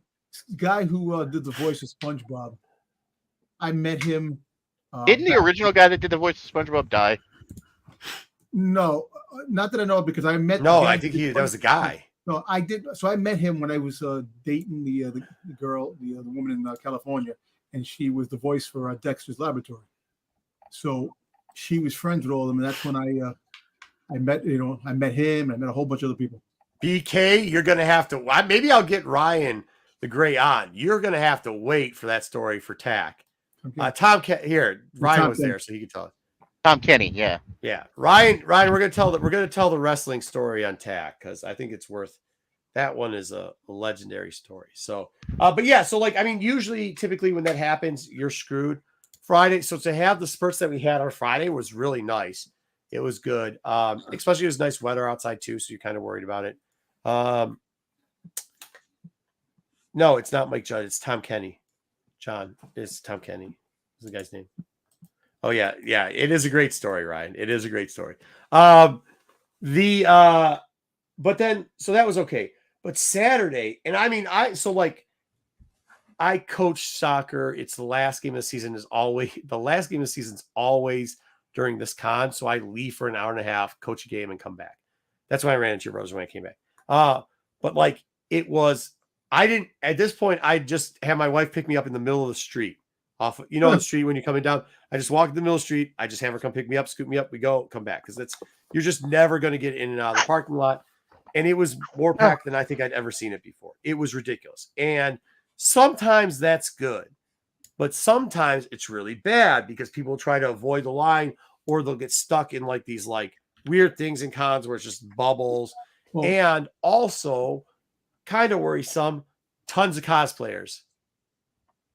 For vendors, it's a little bit worrisome because that cosplayers it's not that they don't have pockets, but they're there so that people can take pictures of them. They love the posing thing and everything else, and they'll take up a lot of space. And when you watch on TAC, you'll actually hear, if I allow it, I'm going to call some people to make sure they don't have a problem being on tape because of what they say, but they really give you an insight of vendors and what the vendor point of view was. If you listen to the beginning of that tape when I was talking to Brad and I said, it is coming, I was referring to the crazy shit. The storm was so weird and everything was going so well leading up to Sunday that it was coming. And it did. Sunday was a shit show. Today was a shit show. It was fucking miserable. It was people yelling in your face for no reason. Somebody threw a Lego across, a fake Lego across the thing. People were just acting a fucking fool. More kids were lost than ever. All just the craziest shit. Somebody walked up to somebody and literally goes, hey, for $125 book, would you take $5 for it? And they're like, no. Yeah, it was just, it's all that shit. It's all that shit, dude. People are dropping toys off pegs for no reason because they come to the booth 3 or 4 times. People, dude, some dude walked behind to where the book, the slab books are, where everything's crossed off, and dipped under. There's a thing, so you can't. Somebody dipped under there to try to go to it.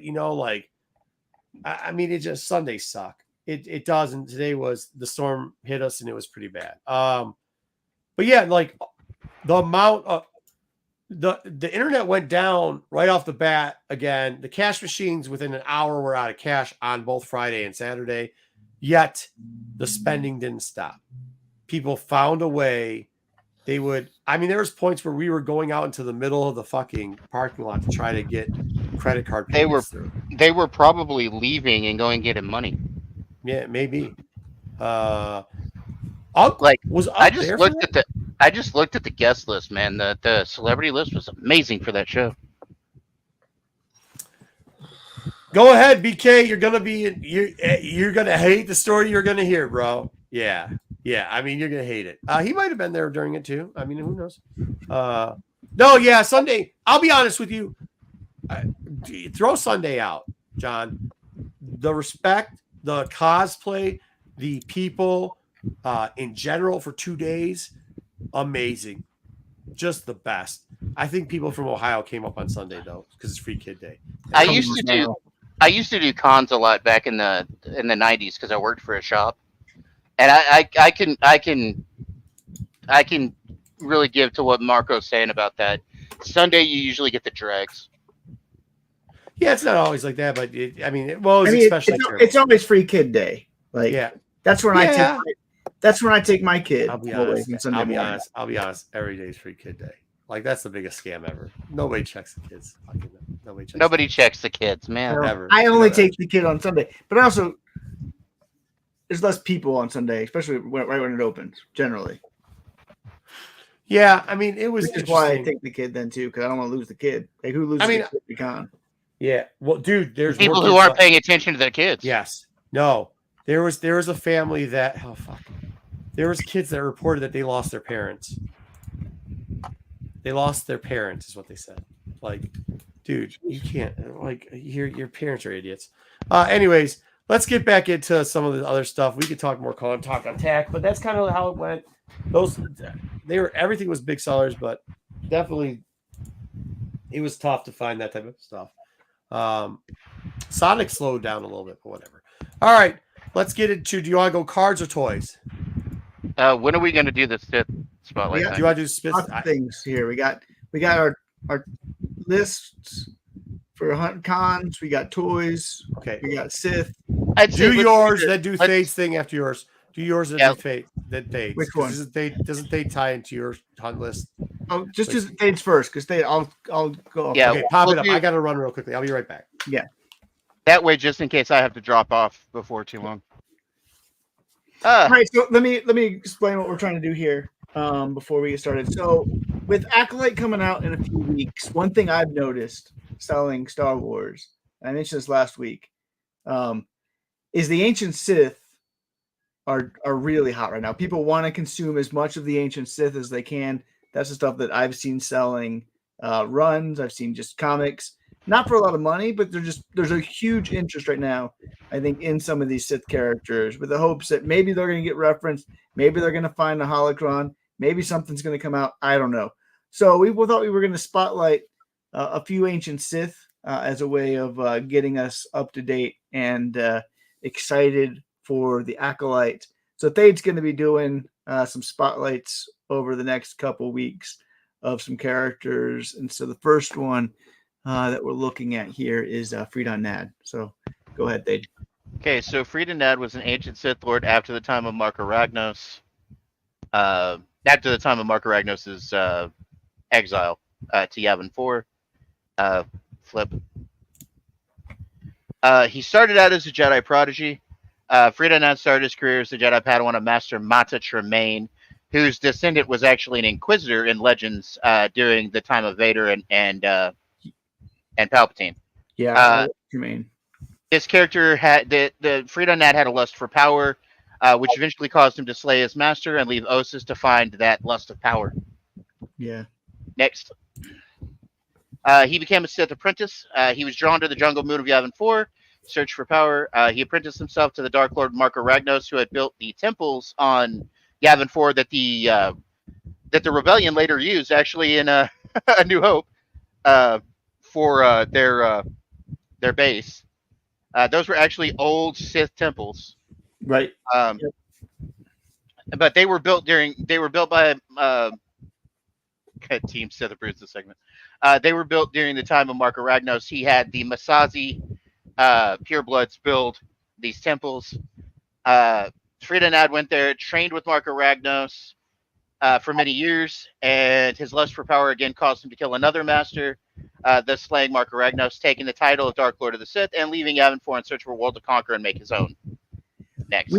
We saw this temple not too long ago in canon in Jedi versus Sith. They had like a little book of short stories. And I believe it was Maul who stumbled upon this temple and had some hallucinations in it. So we've seen it in multiple different places, and so it's cool to see here. He thus became a Sith conqueror. He soon went to the world of Onderon and used his power to subjugate its ruling class. He ruled for more than a century until his mortal death His body was entombed beneath the walled city of Izaz, and the reason why there was a walled city on Onderon is because there were these big giant beasts that would eat the populace. So they built the city of Izaz. Most people stayed inside there. The ones that were criminals or whatever, they would exile outside of the walls of Izaz, and those people later became the Beast Riders of Onderon. Onderon and its moon Duxon would sometimes like combine atmospheres, so you could travel between the moon and the planet of Onderon. In any event, his descendants further spread the dark side across Onderon, and would fight with the Beast Riders outside of the city. Continue. Now, what you must. What's going on, PK? I'll take notes, but go on. In death, he found several new apprentices. The first ones that he found were the Empress Tate and socialites Alima and Sato Kito, who were a pair of twins. He taught them his path to dark side power, and then they left Onderon and took over the Empress Tate system. Then he also, when Master Archijeth and his students, Uliquel Droma, Nomi Sunrider, and Keiko Droma, went to Onderon to help the Beast Riders, he appeared to Uliquel Droma and foretold his fall to the dark side and the rise as the Dark Lord of the Sith. Move on. Okay, so his final death was met. Freedom Dad's spirit was roused one last time by the coming of Exar Kun, another Jedi prodigy, as he was years before, who, like him, sought the power of the dark side of the Force.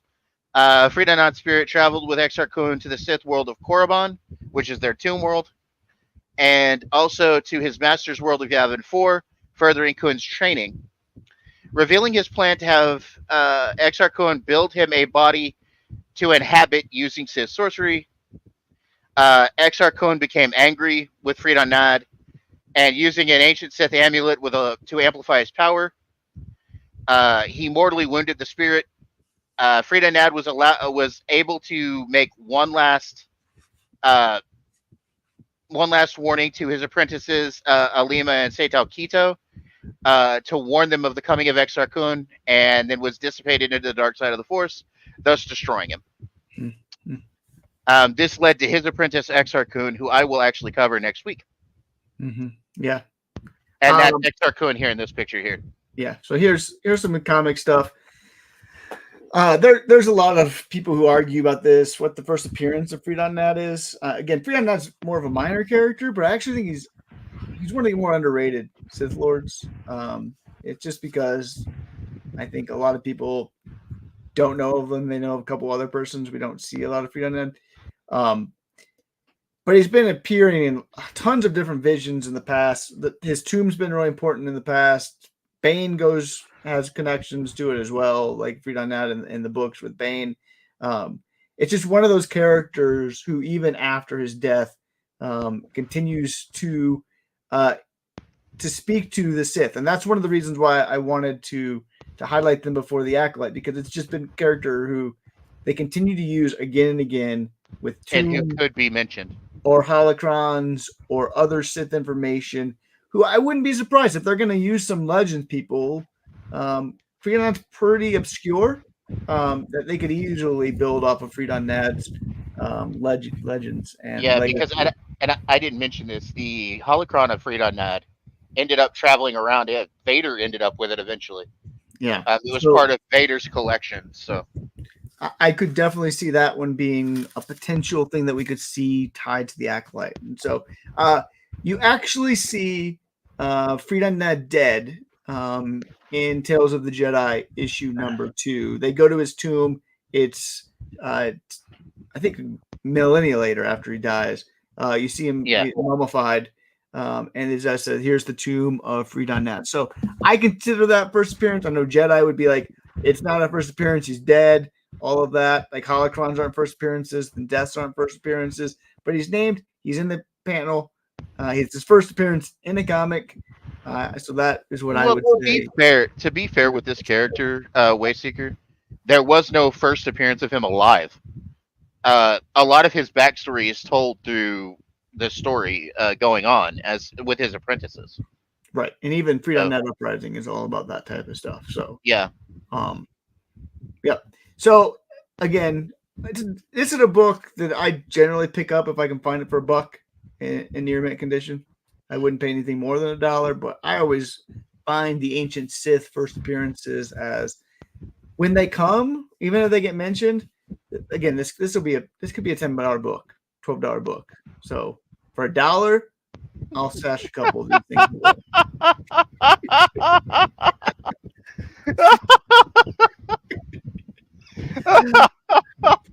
Oh no! Ring the bell. But the big get, and this is something I will tell you to hunt for in comics, not in the trade paperback section. Tales of Freed.net was just a 2-issue comic series, and you can buy the comic series for $4. Both issues of the comics, they're $2 comics. But the trade paperback, which is the thinnest trade paperback, we're talking about a 50-page, 40-page trade paperback, fits in a normal standard Silver Age bag with board. That trade paperback runs for $50 to $60. It is one of the hardest to find rare trade paperbacks. Again, I think because it was only a 2-issue run. So people are like, why am I buying a trade paperback for a 2-issue run at the time? And so it wasn't, I don't think, heavily ordered. I actually still have all of my old Tales of the Jedi trade paperbacks. So this is the most expensive. Most of them aren't much. We can kind of get into another one another week. The Redemption one is the other one that is kind of pricey, which runs about $40. This one runs. I've sold multiple of these at the 60 to 65 range. But again, most people don't even know it's a trade paperback. They just think it's a comic because it is so small. And so you can just find it when you're flipping through the comics. Somebody has it there in the lot for $1, $2 because they don't know what it is, and it is a good one if you're searching in comics just to keep your eye out for, because it is a brand different cover. And I think that's the other thing that people like about it is it's a trade paperback that has unique art on the cover, which he found his niche. It's working well for him. I take his advice. Yeah, it is my niche. Yeah, so that's another one to consider. So I don't know, JJ, are you a fan of Freed.net? He's a good character. Yeah, he's an interesting Sith Lord. I will give you that. I think XR Coon is kind of more the fan favorite of that era. Well, yeah, obviously, and I'm gonna have a hell of a lot more to say about him next week. But this guy being his Sith master, though, like I said, like he connects 2 different eras of the Sith. To be honest, he connects the ancient days, Mark Aragdos, Naga Sadow, all of those guys, and he also connects, to Exar Kun's Sith War era. So that's like Wayseeker said, that's like a millennia of time between those 2 eras. Yeah. So again, one that isn't as well known, but I think it is one that I wouldn't be surprised if they're going to draw thing as a legend. I think it's more likely you're going to get somebody like Freed.net than Exar Kun. We'll talk about that next week, but I think that's somebody they're going to want to potentially save and do right in a way that maybe if you're going to do some sort of vision or a holocron from Freed.net, I don't think there's as much stock and weight in that one as some of the others. BK, you would make a bad Sith Lord, buddy. Nobody's ever thought BK would be a good Sith Lord. Nobody ever thought BK would be good at anything. All right, speaking about being good at anything, let's get into you want trades or you want I do trade. Well, we'll rotate from trades because I think that the comics that JJ did look prettier than the trade thing, which is what I yes, normally I win.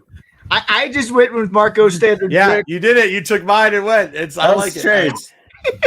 Hey guys, I'm gonna go ahead and fade out for the night. I'm getting tired. All right. See you later. Exar Kun. Yep, next week. So speaking of mini trades, this is another one of these Dark Horse mini trades. Really? This as well? 2 issues. Only 2 issues, yeah. Yeah. So again, wasn't probably heavily ordered. This thing sells reliably for $60. My sales. Now, mind you, like I did get a graded version of one of the targeted trades this week, just like today. So you can find them out there. You can. And again, this one is also often in the comic books because it is the same cover as the issue number 1. So people don't often realize that this isn't issue number 1 because it looks the same thing, and all it does is just doesn't have the one. It has the Empires in. So you can often pick this one up for cheap if they get put in the wrong box into the comic box. Yep. So target price for this one's $25. Sales target double that from $50 to $65. So that's another one to take a look at. I have a couple that are in that $25 target range. This one's Marco's favorite right here. He absolutely hate this piece of shit. He wouldn't buy this thing for $20 to $25 even if he could sell it. Which sucks because there's plenty of opportunities to buy this piece of duck shit. Well, it's not just that. Okay, here's 2 reasons why I would like to clarify why I hate this specifically. One of my favorite Star Wars writers, which, by the way, I'd like to say too, I heard people say don't meet your people you like or whatever, but I met Claudia Gray, and she's one of my favorite. She's top 3 for sure, maybe 1B. She was great. But the guy who ended up writing Aftermath was originally supposed to write a Vader series, and it was going to be very good from what I hear. And instead he got bot trolled, and people didn't know what bot trolling was back then. So they fired him. And guess what? We got this piece of shit where Vader's falling in love with some girl, riding a horse, has a fucking shield, and his lightsaber is pretty much a sword. But this is not. No, this is the current story. Let's be clear. This is the current story that we're getting in Darth Vader. You get not a sword, you get a shield, you get him falling in love with the girl. So stupid. So, Go ahead, Dom. What are you saying? That she's like a Vader stalker. Stan, yeah. Yeah. Anyway, this one I think was heavily underordered because the comic run sucked. And you can't find this in any other Epic collections yet, right? So maybe someday this thing is going to be an Epic collection or some other collection. But if you're a trade paperback person, it's not a hardcover. Please. This one it's one that you can often find for $10 because people think it's a stupid story. Because people don't think people are correct that it is a stupid story. But there's none of these available often. So you can. That's because why would you fucking print this as a trade paperback? It's a stupid story. For 50 to 60 because it is hard to find because there weren't. No, because a sucker's born every minute and 2 idiots equals 3 suckers. So if you're out there hunting, this is also one that you might want to put. What was cover price on this? Cover price I think was $14.99. $14.99, $15. Yeah. That's like what? It was 2 issues? Or 4? I have one of these because people used to send me these as a joke. Well, you should sell it. Yeah. Next time you go to, you should put it out there for $60. I'll be honest. I think I threw it out. So this also has you know what else is funny about this series is it has some of the worst performing variants, even though Star Wars variants were kind of rare at that time. They're so bad. You can buy them for $5. You can buy the 1 in 50 for $3. Yeah, this was really a shit series. They should have not done this. Hey, if you're out there trying to make some money, though, this is one you might be able to flip. Hey, sell it to morons. Hey, a fool and his money are often separated by Vader on a fucking horse. We understand why you're the one to say that. What do you say? Morons are people too. Oh, I get it. Don't say here's another nice. Hey, apologize, Wayseeker. That wasn't nice. Apologize. Apologize. All right, that sorry. Listen, I know you were trying to joke, but that was a lie. Revenge of the dish best served cold. Don't worry. Yeah. He'll get him back. I got your back, bro. Down from New York. He'll get him back. Yeah, he'll get it. I know. This is one that always blows my mind that this thing is worth money. The original I've never seen this thing. The original Star Wars trade paperback run has 13 volumes, right? Because it's 75 issues. Almost all the other volumes are worth $2, $3, nothing. Yeah. And then in the middle, you get volume 11. And this thing is worth $60 reliably.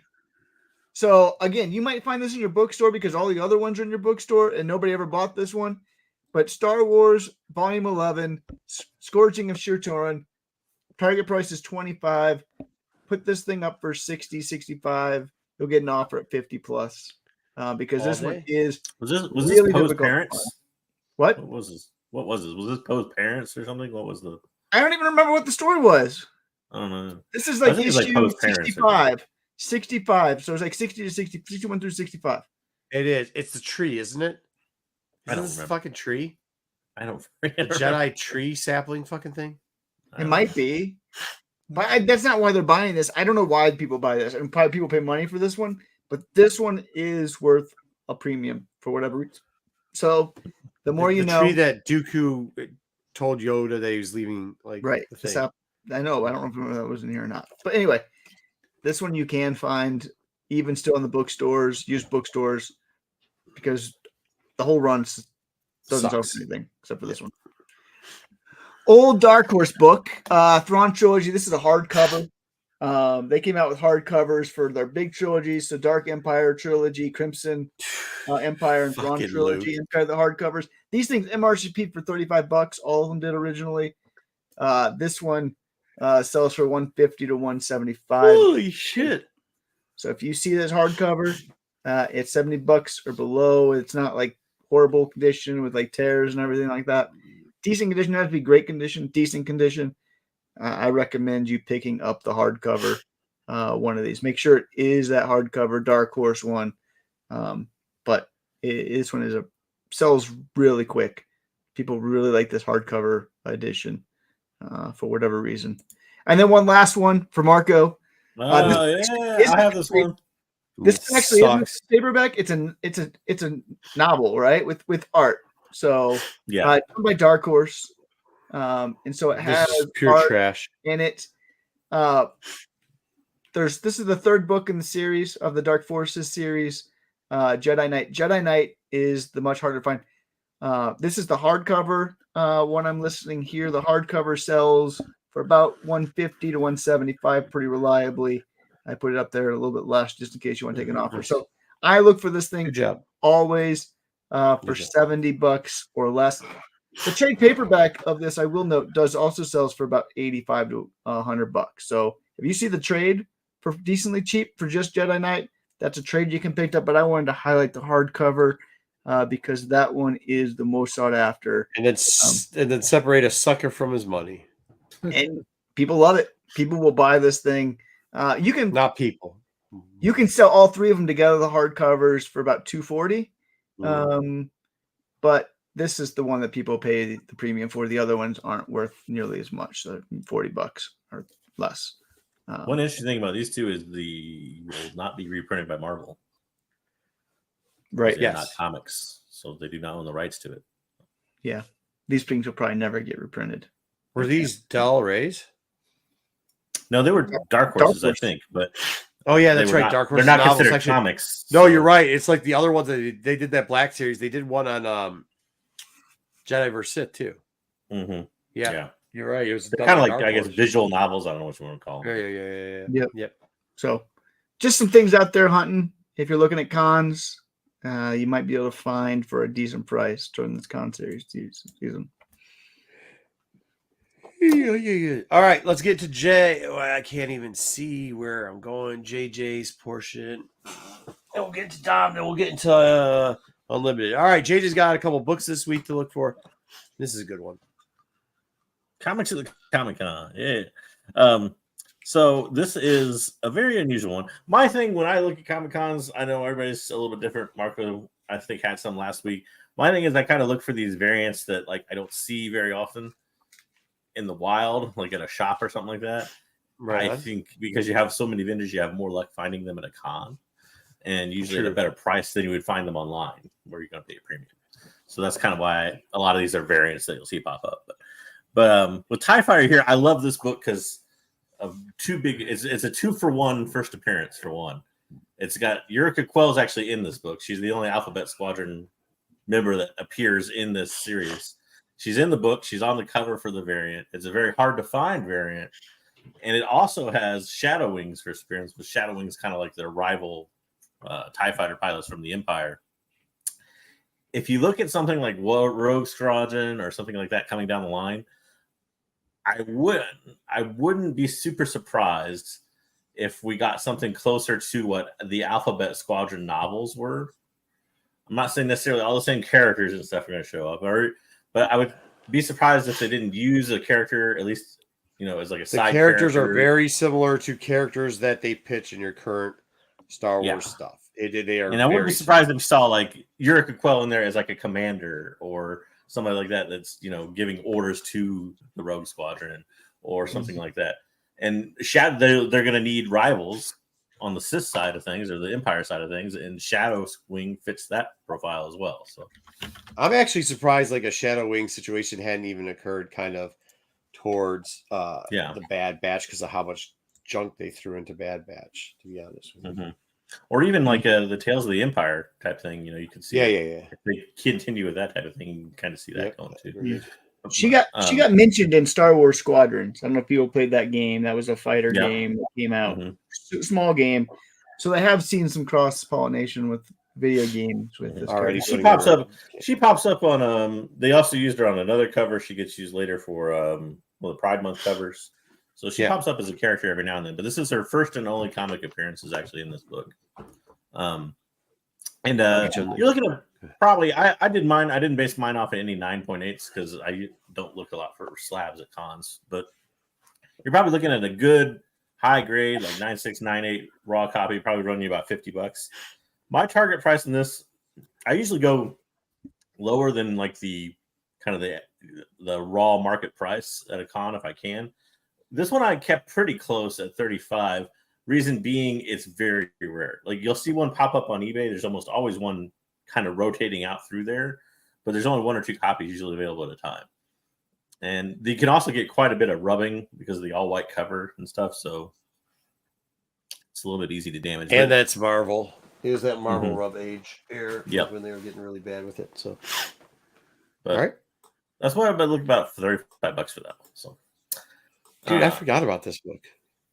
Yeah, I think a lot of people did. It kind of came at the very end of Phase 1. This was, I don't know, this might even been the last variant for Phase 1, at least Marvel variant for Phase 1. Yeah.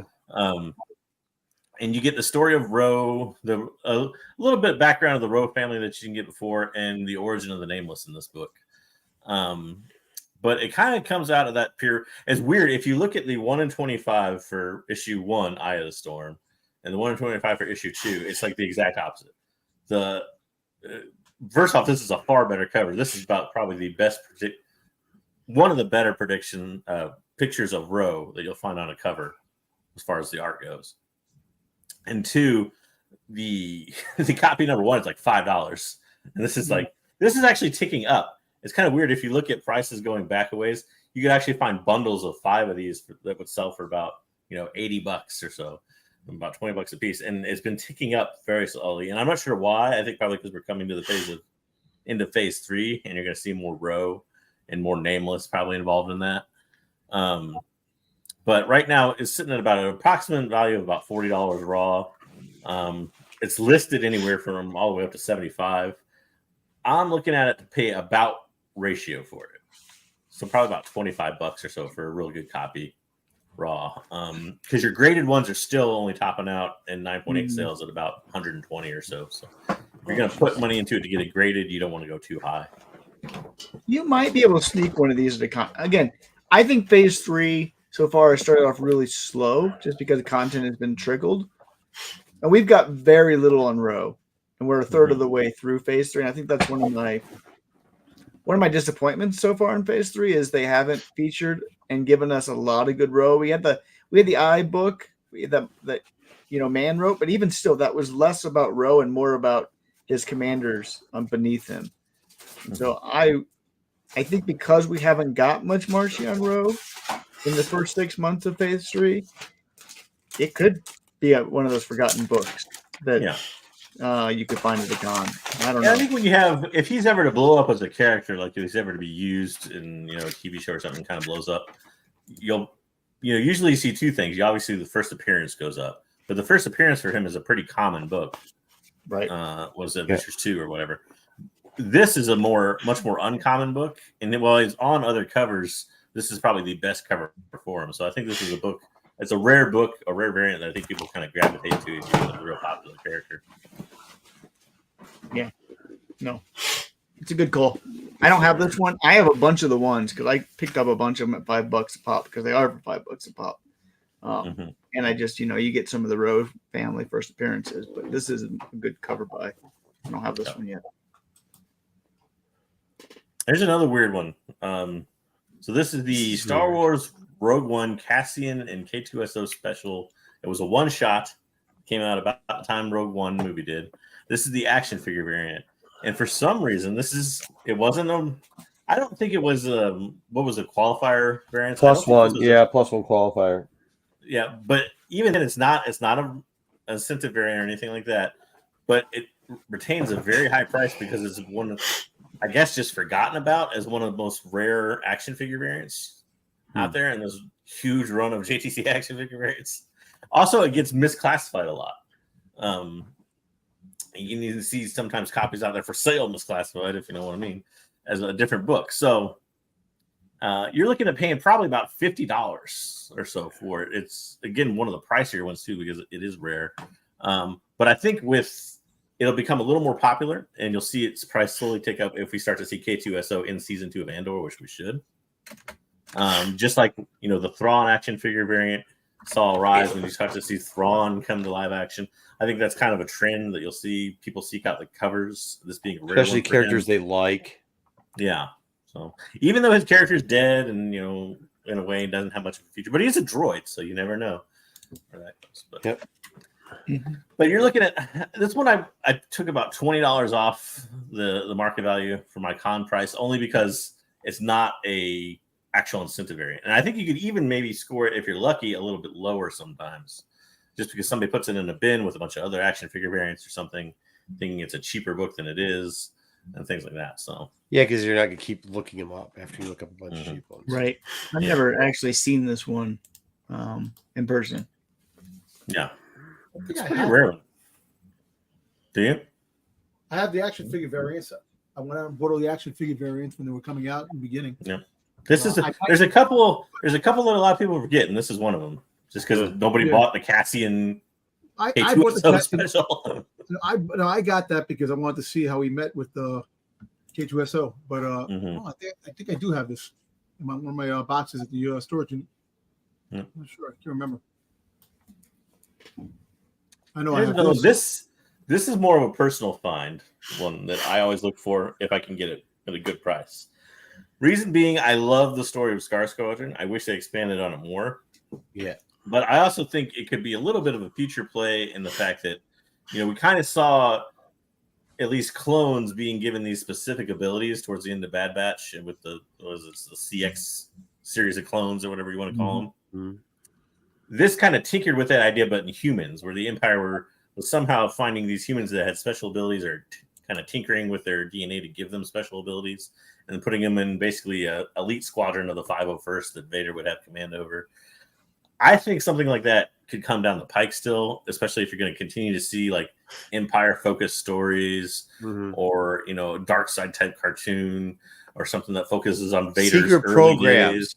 They got a bunch of secret programs going on. All these code names, yeah. So, and also it's got Sergeant Krill, who I like. This is not Krill's first appearance. Actually, it's not really the first appearance in any of them besides the cover. But it's a rare. It's the only 1 in 25 cover in which all of them appear on the cover of the thing. There is and let's be honest, it was a cover. It's something that got hyped a long time ago because people didn't know what it was. And you'll still see people list it and have it up there for like $100, $150. It's not worth $100 and $150. It's dropped so far that it's probably about 35 or so. It's probably your approximate raw value. But it's still pretty hard to find like in a 9.8, graded and all that. And if you can pick it up for 20 or even 25, it's not a terrible play if you can find a really good copy that way, because it's when you get to these about 20 and up. I think actually 20. I can't remember if it was 23 or 22. I think it was actually 22. In this original Star Wars one is when they stopped the 1 in 100s. They didn't print any more 1 in 100s. Right. Yeah, and so this is about when they stopped doing the 1 in 100s, and eventually they stopped doing the 1 in 25s. So this is one of the last 1 in 25s, kind of in that original mainline run. And Molina did this one too, I think. Right? Yeah. People like Molina. Good Molina cover. So that also gets the artist play. This book really reached its pinnacle when they were saying it was the Bad Batch.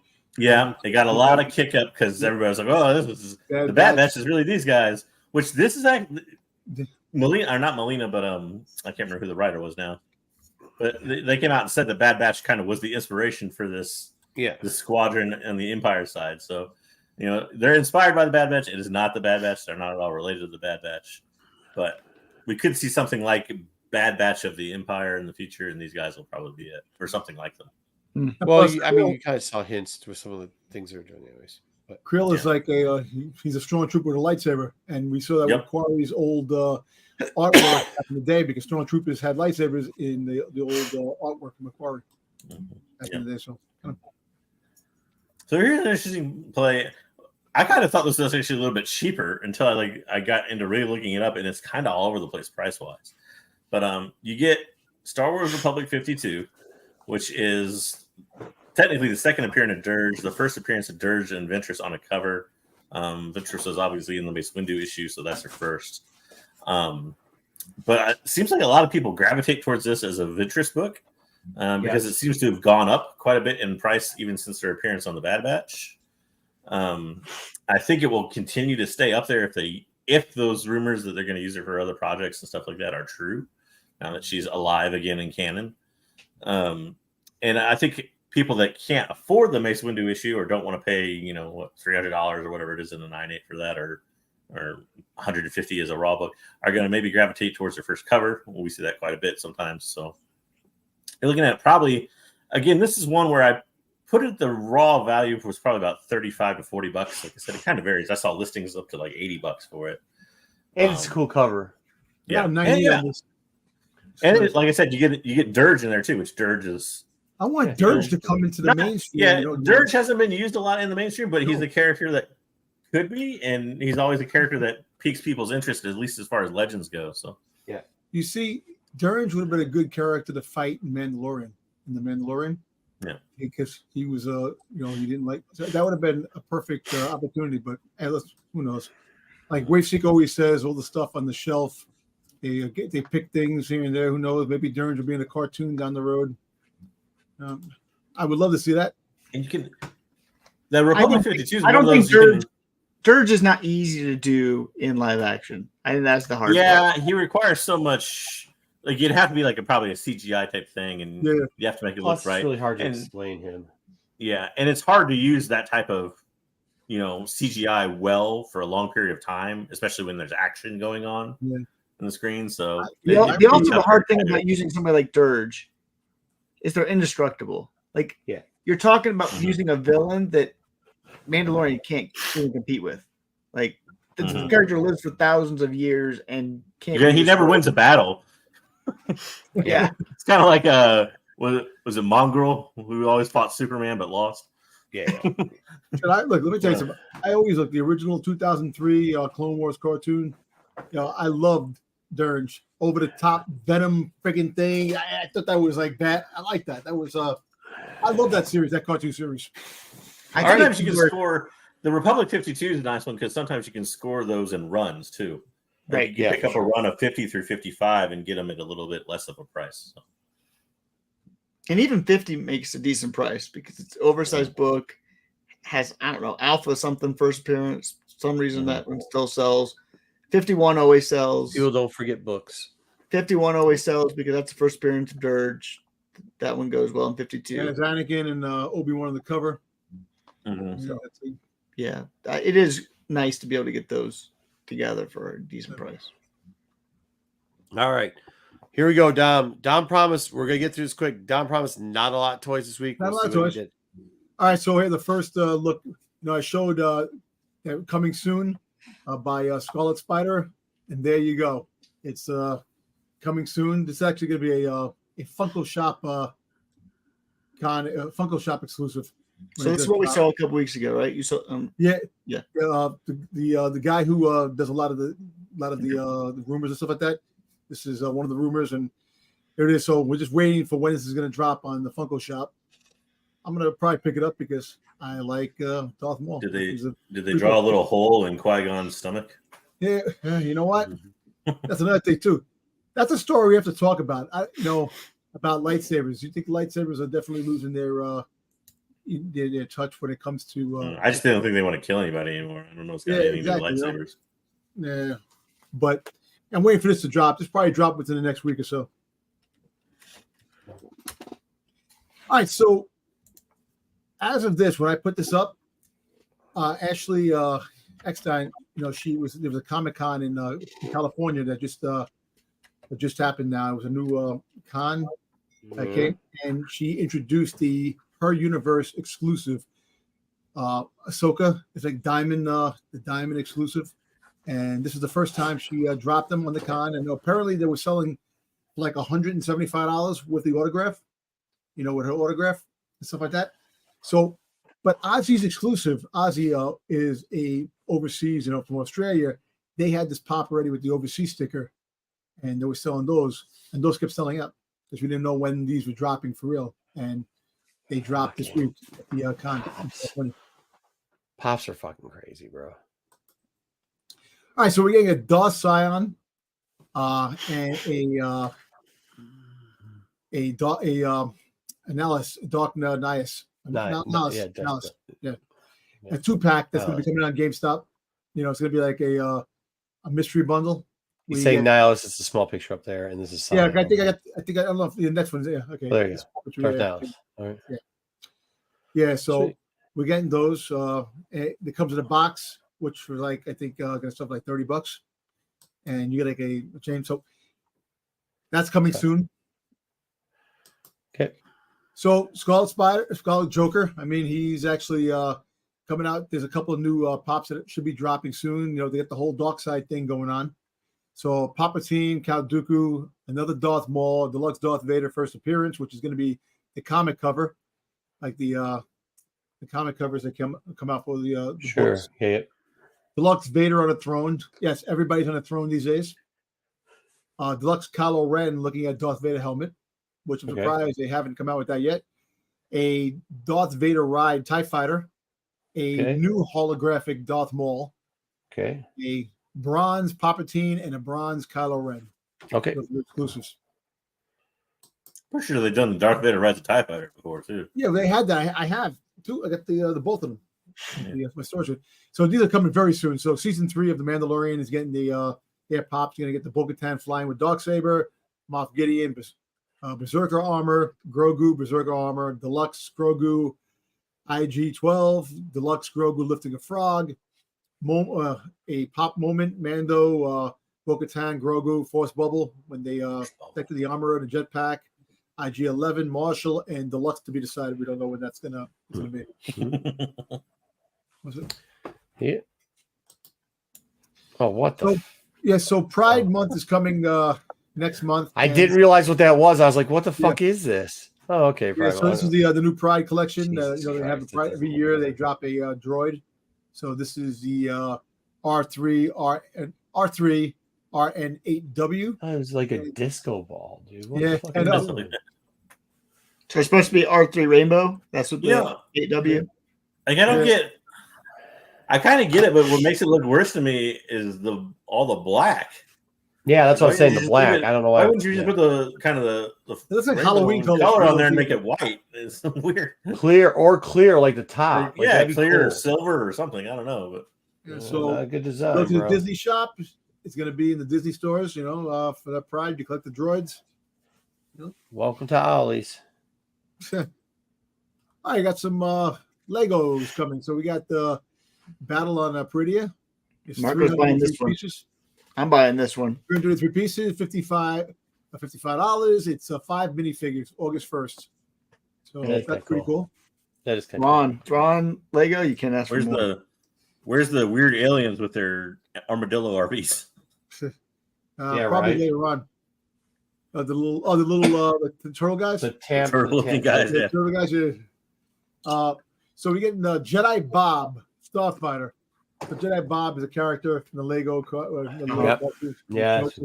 So $39.99, you get a 310 piece, 2 minifigures. Jedi Bob, rumored original Phase 1 clone trooper and Aqua Droid. August 1st. Are we getting Darth Jar Jar? That means 2. Yeah, that'd be nice. And so speaking about the Dark Judge. There we go. The Dark Falcon coming out. 1,579 pieces. Way to root his toy segment, Wayseeker. Why don't you just wait? Just returning the favor. $179. Darth Dev Grebling.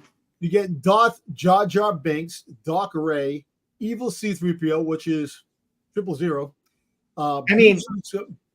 Evil. Every C-3PO is evil. So, like, I don't know what.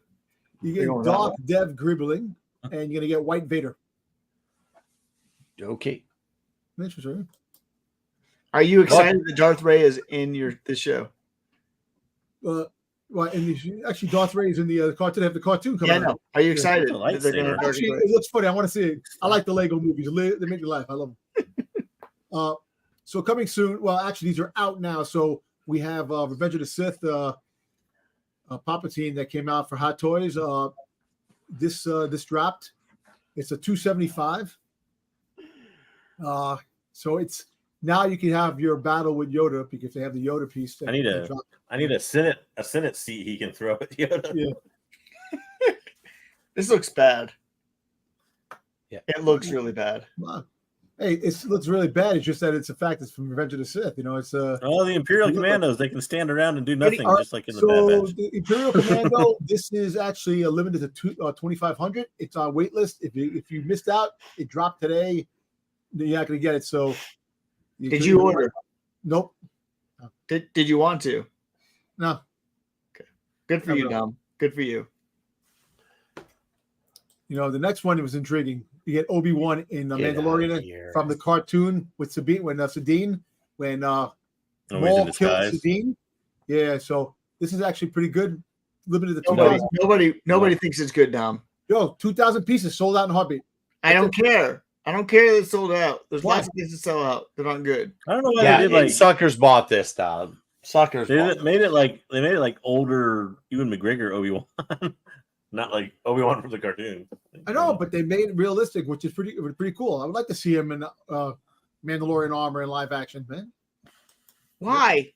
Why? How's that going to fit canon? Where's he going to have live action? Like, it is canon. It's canon. It's from the Clone Wars cartoon. I get that. I get that part. Like, is he going to go off of Tatooine again and now hang out Mandalorian Wars? Maybe an old maybe they show like they did with the Clone Wars on Ahsoka. Maybe they'll show that down the road. I'm thinking. Anyway, so here coming soon. So you got the Imaginex. You know, so it's you got the 23-inch R2D2 that opens up like a little PlayStation type of thing, and apparently the metal, the figure is not as metal. So go figure. So if a kid grabs a metal figure and throws it at you, it can either knock you out, kill you. Yeah, they're not gonna be able to. Aren't you the guy that complains that kids nowadays are soft and they don't do anything, and it was better when you're drinking out of the hose and playing with metal toys? And they give the kids metal toys, and you're like, they're gonna throw them at you. I mean, you can't get it both ways. So this is dropping soon. Nobody's buying that. And then you got the Vader, which is lights up features, this and that. This is up there with Nubs, man. This is up there with Nubs. No, Stormtrooper looks like a Stretch Armstrong or something. Yeah, more of the shit sells than Nubs, though. That's the difference. Just the way I put it, the way the picture is. So it's kids like this shit, dude. Hey, kids are gonna probably eat this. They'll probably buy this stuff. All right, so there's the Boba Fett cookie. It looks better than the other pictures. The Oreo cookies, dark side, light side. Who taught this guy how to do his slide's better than your slide, by the way. It is. He got both packs. Cookie. You didn't get to see all No, he got both slabs though here, so you could see what they look like. I thought it was just one sleeve. Yeah, no, it's a I can't see how horrible the Mace Windu cookie looks like. He did it. Come on. I wanted to show off all the other ones. Good job. Hey, good job, Dom. Thank you. I appreciate it. The Boba Fett looks good. I'm gonna get a couple of these. Well, the Boba Fett's stupid, but like I'm the actually how you show it. Ziploc bag and not eat them forever. Yeah, I don't know if it looks good. Looks better than the other ones. And store them somewhere in your apartment. Listen, I am gonna open these live next time when I get them, and I'm gonna eat them live. You're not opening them. You're opening them on Friday night show. That breaks Marco's rule. Friday night. You can open up stream. Yeah, Dom already broke it today. I was going to reprimand him later. So, all right. At Tic Tacs. Yeah, sure you did. All right. Quick. That's the end of that. Let's get into Star Wars Unlimited. Yep. We got some new cards. Where's our man at? Where's Jerome? Hondo looks like a criminal. Like he's like teeth. Like he's like all. Who cares? He is a criminal. They made him villainy. I don't know why he's villainy. I know. Look at his teeth. He's He like was originally Obi-Wan. he's like he looks like it's back when he was just from that era with him with all this gang there. It makes sense he's villainy in this picture. No, wait. Before we do that, let me open up the packs. The guy looking behind the tree at the like he sees something. He has his hands like this behind the tree. That's what it looks like. The meme. What is he going to cost to flip him? He costs This is a terrible He's card. 63.7. This is a horrible card. If you Well, have not a only full smuggle, if you have a full smuggle deck, it's not. It's not but awful. it's terrible because you only use the smuggle comes at a higher cost. Not always. There's a couple cards that don't. A couple, but the majority do. I know. You know what would make my Sunday? Only if there's That's a not showcase. it. That's not making your Sunday. No, it is not. Oh well. You still get a hyper legendary coil. Yeah. I like that card though. This is a playable card. I always like that card. Wampos are cool. This is very playable. We got a bunch of playable cards. Not a playable card. Okay. The ghost. Yeah, the ghost. Stupid. Man. Okay. Hot shot first. People love this card. And this is get more play. Okay, there you go.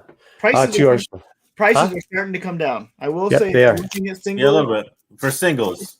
prices singles, are starting they to come down for singles. Yeah, not Yeah. for boxes. Boxes are getting outrageous still. So, Which is the trend you usually see. You usually see singles go up a little bit last, and they usually fall down a little bit first. So, yeah. I think I saw Vader's at but 80. that can also be a bad sign for the game at sometimes because it can show that some people are losing interest in their I think Yeah. that's the what singles we're are seeing. not as sought after. Yeah.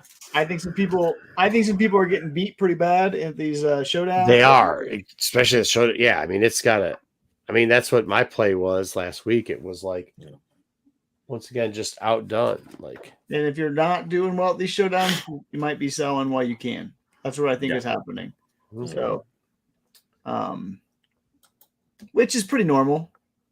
I think when you get these games, there's a lot of tournaments it's out there not with unusual. money already, though. people There's a lot of tournaments out in, at least in this state, that they're doing tournaments for decent money. So, Yeah, that'll come more too as things go. But actually, the tournament money is actually a little bit on the lower side. But I kind of expected that, it being, it's not like a game back. Like One Piece has really big money tournaments when it first came out, but it's backed by Bandai, who is a huge ass company. So no, I guess what the guys were saying was, like, considering the size of the game and like the commitment for it, like it's doing pretty well. In our local area for what they're selling. I think so. I mean, look, I think, and you compare it to Lorcana tournaments at this time were about the same.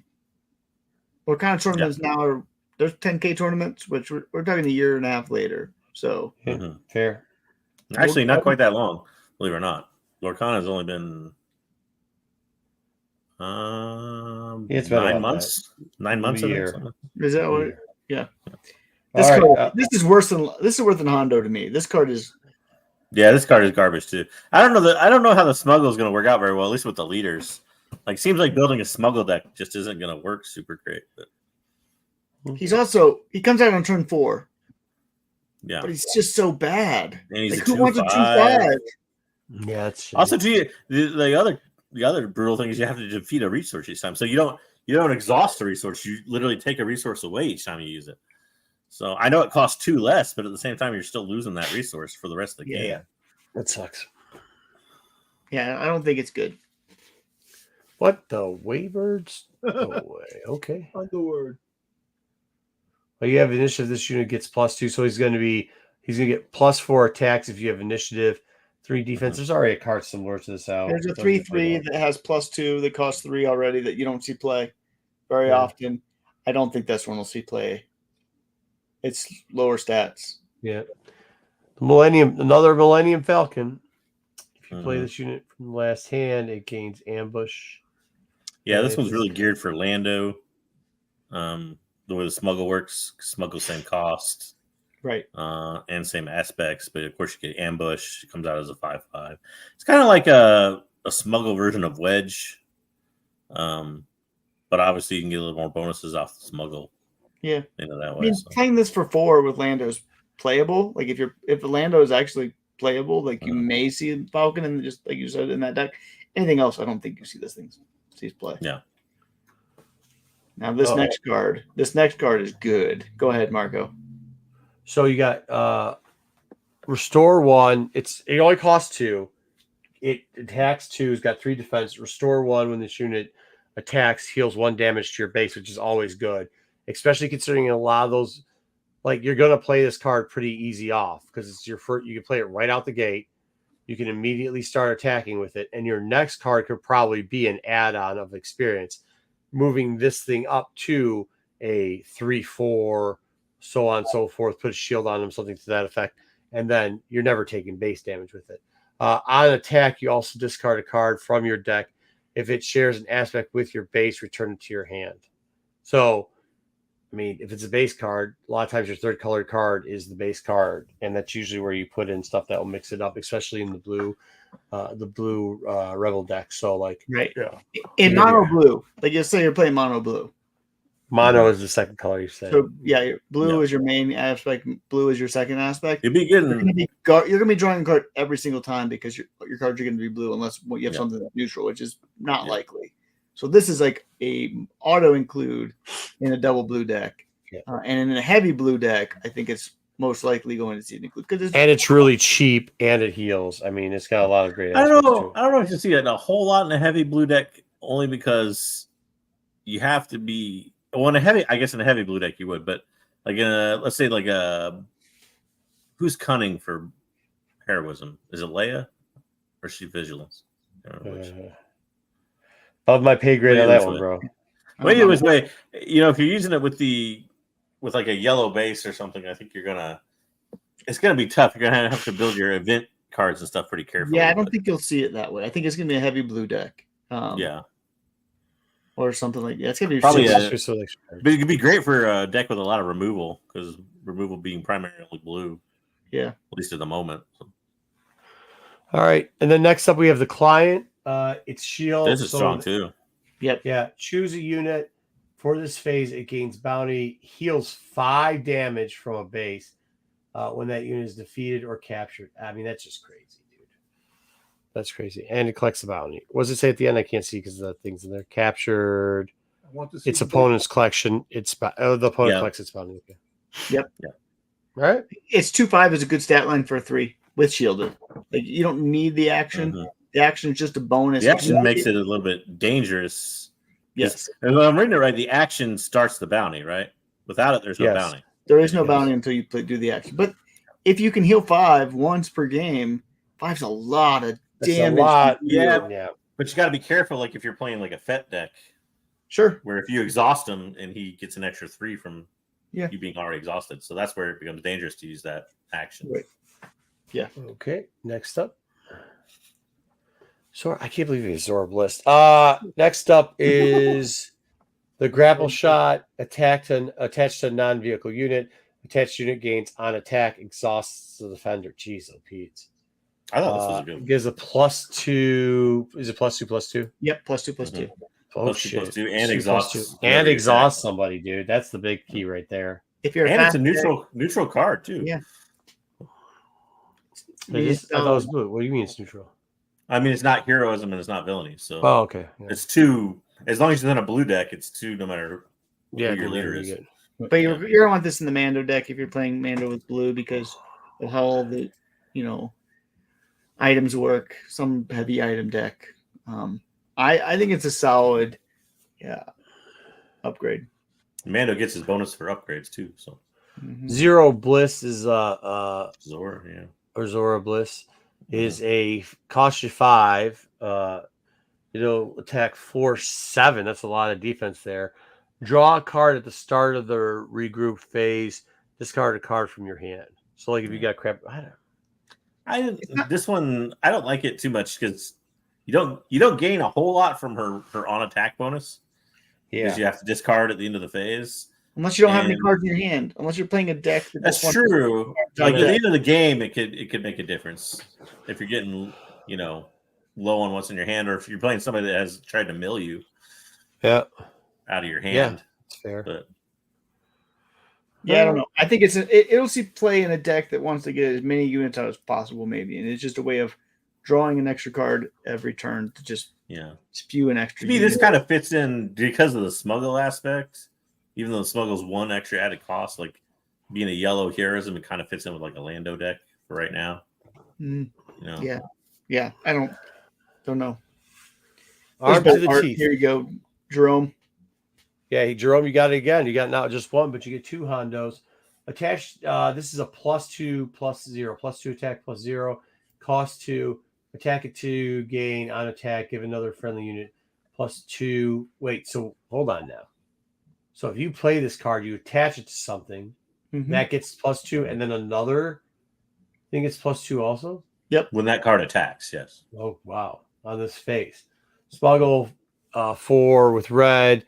If this card is a resource, you may play it for the smuggle cost. Replace it with the top card on your deck.